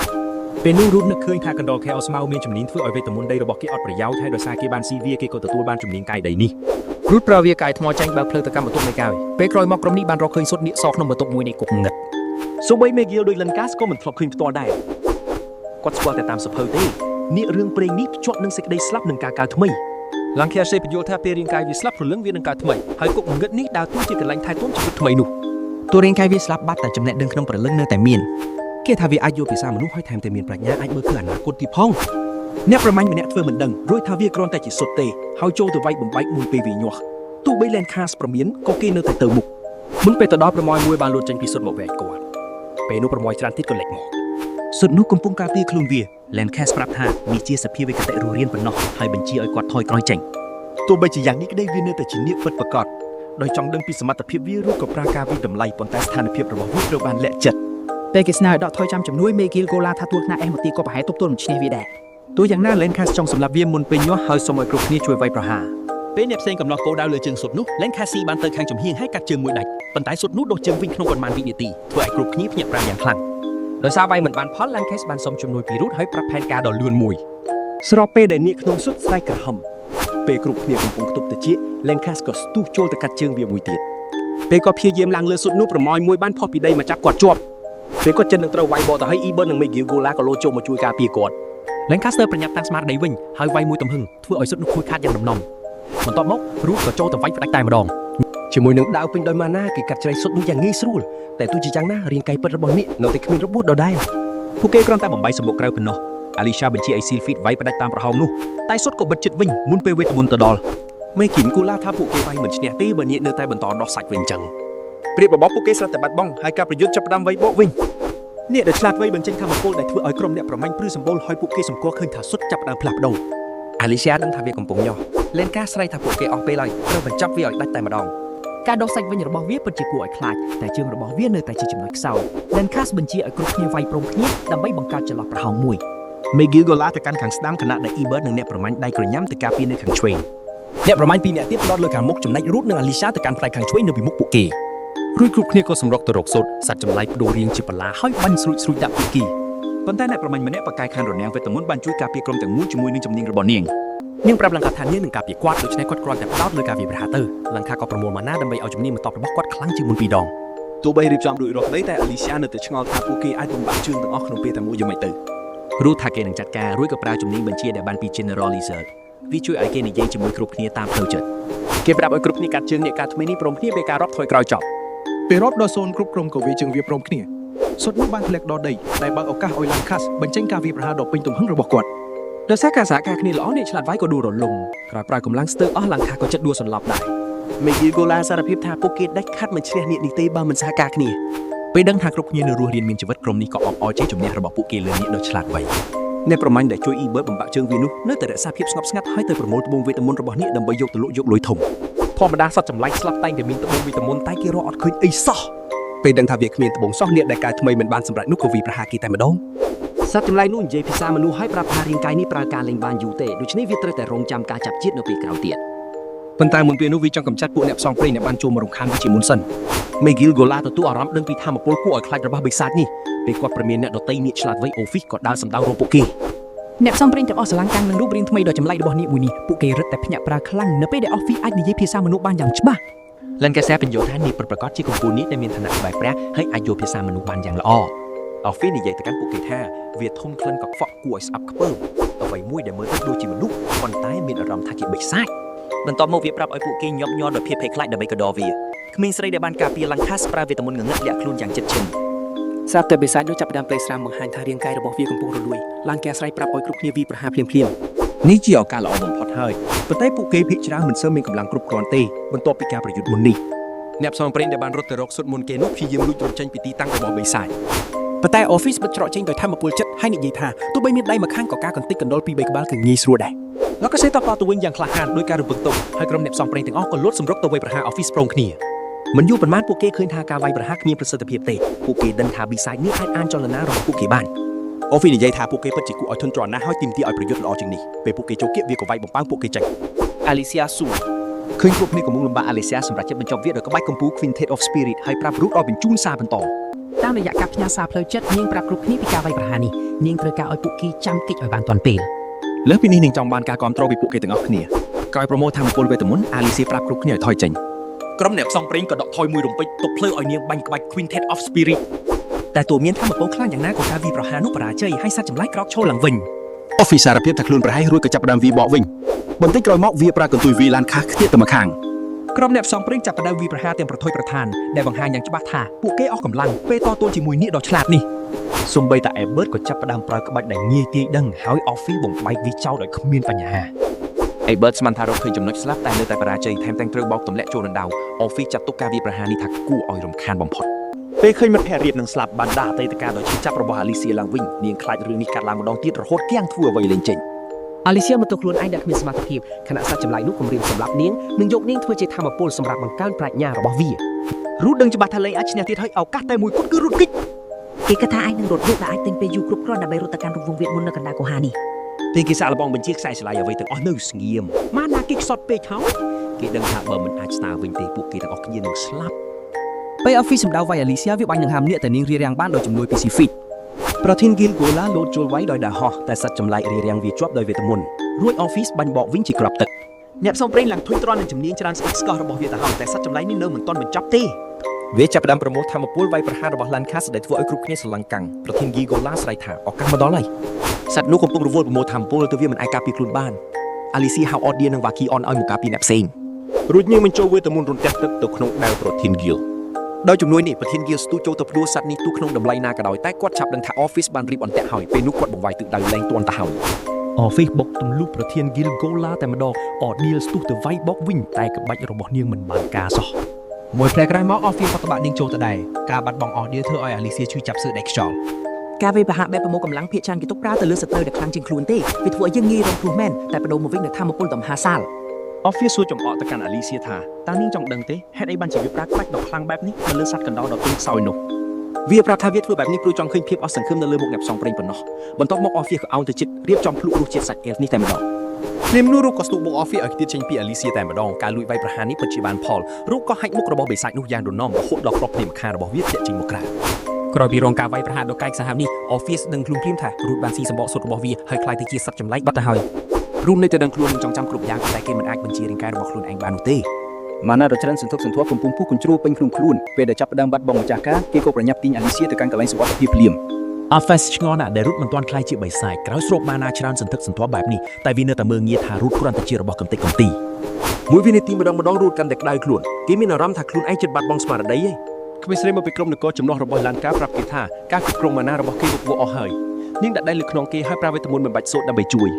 ពេលនោះម៉ាណាក្នុងខ្លួនរូតចាប់ផ្ដើមស្ងប់ស្ងាត់វិញនាងហត់ដោយគេប្រាប់ឲ្យទៅកម្ចាត់សត្វបង្គួយដែលជិតងាប់នោះចោលទៅ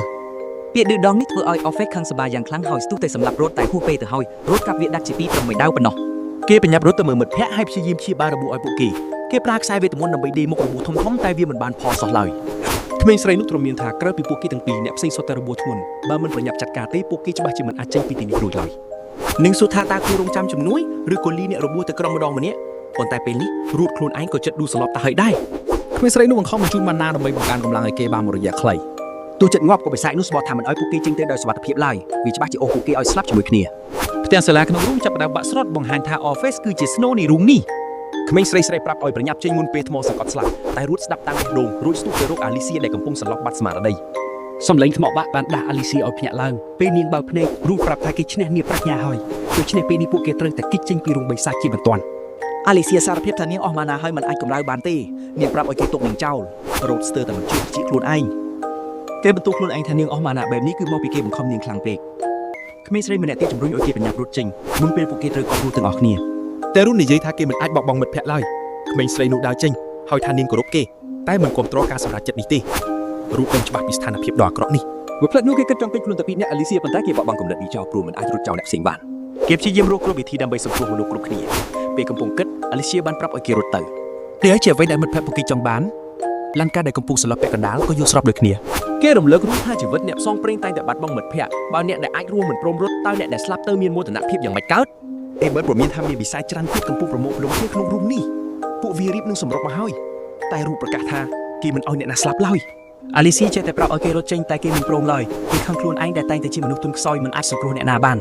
គេត្រូវអ្នកដទៃហៅថាអ្នករើសអេចៃម៉ាស់ម៉ែនឹងមើងងាយអស់មួយជីវិតដូច្នេះវាមានន័យធំធេងណាស់ពេលអាលីសៀទទួលស្គាល់អាចកំបាំងរបស់គេហើយឲ្យគេចូលរួមក្រុម គេក៏សប្បាយចិត្តខ្លាំងណាស់ដែរពេលសមាគមទទួលស្គាល់គេថាជាអ្នកផ្សងព្រេងពិតប្រាកដ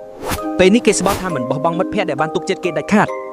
ពេលកម្លាំងចិត្តពួកកញ្ជ្រោយគេនឹកឃើញសម្ដីវីរបុរសដែលធ្លាប់ជួយសង្គ្រោះភូមិរបស់គេជាសម្ដីដែលចាស់ជាប់ក្នុងបេះដូង កុំបោះបង់ឲ្យសោះទោះមានរឿងអ្វីកើតឡើងក៏ដោយគឺត្រឹមនេះរូតហក់ចូលទៅប្រយុទ្ធស៊ូបដូរស្លាប់ដើម្បីសង្គ្រោះជីវិតអ្នកគ្រប់គ្នា ប៉ុន្តែគេដឹងច្បាស់ថាចំនួនបិសាចនៅទីនេះច្រើនពេកហើយពេលពួកវាចូលមកចិត្តរូបព្យាយាមគិតតែនៅតែត្រូវរបួសដដែលបន្ទាប់មកបិសាចដ៏គួរឲ្យខ្ពើមមួយក៏ខំដើមដៃគេជាប់ធ្វើឲ្យគេអស់ផ្លូវតទល់រូបសម្រាប់ចិត្តប្រាយជំនាញកាត់ហើយកាត់ផ្ដាច់ដៃខ្លួនឯងចោលតែម្ដងហើយនេះមិនមែនជាជំនាញពិសេសតែមួយគត់របស់គេទេគេប្រើជំនាញព្យាបាលខ្លួនឯងដើម្បីបណ្ដុះដៃនោះមកវិញបន្ទាប់មកគេស្ទុះទៅរកបិសាចនោះរួចចាក់ដាវបណ្ដាសាក្រាមទម្លុះចូលខ្លួនរបស់វា ខណៈដាវកំពុងដោតជាប់ពោះវាគេក៏បញ្ចេញរន្ទះស្រោបដោយសង្ឃឹមថាវានឹងដួលប៉ុន្តែហ្វូងបិសាចទាំងនោះមិនរងរបួសអ្វីសោះឡើយកាន់តែអាក្រក់នោះអាមួយដែលស្រោបរន្ទះពេញទំហឹងក៏វីបកវិញធ្វើឲ្យរូបខ្ទីបចេញទៅឆ្ងាយគេត្រូវបាននរណាម្នាក់ចាប់ទាន់មុនពេលធ្លាក់រត់ដីដោយគេមិនដឹងឡើយថានោះគឺជាវីរបុរសដែលធ្លាប់ជួយគេនឹងអ្នកភូមិពីមុន វីរបុរសប្រាប់រូតថាគេធ្វើបានល្អហើយមិនចាំបាច់ត្រឹបរួយបារម្ភអ្វីទេនោះទេ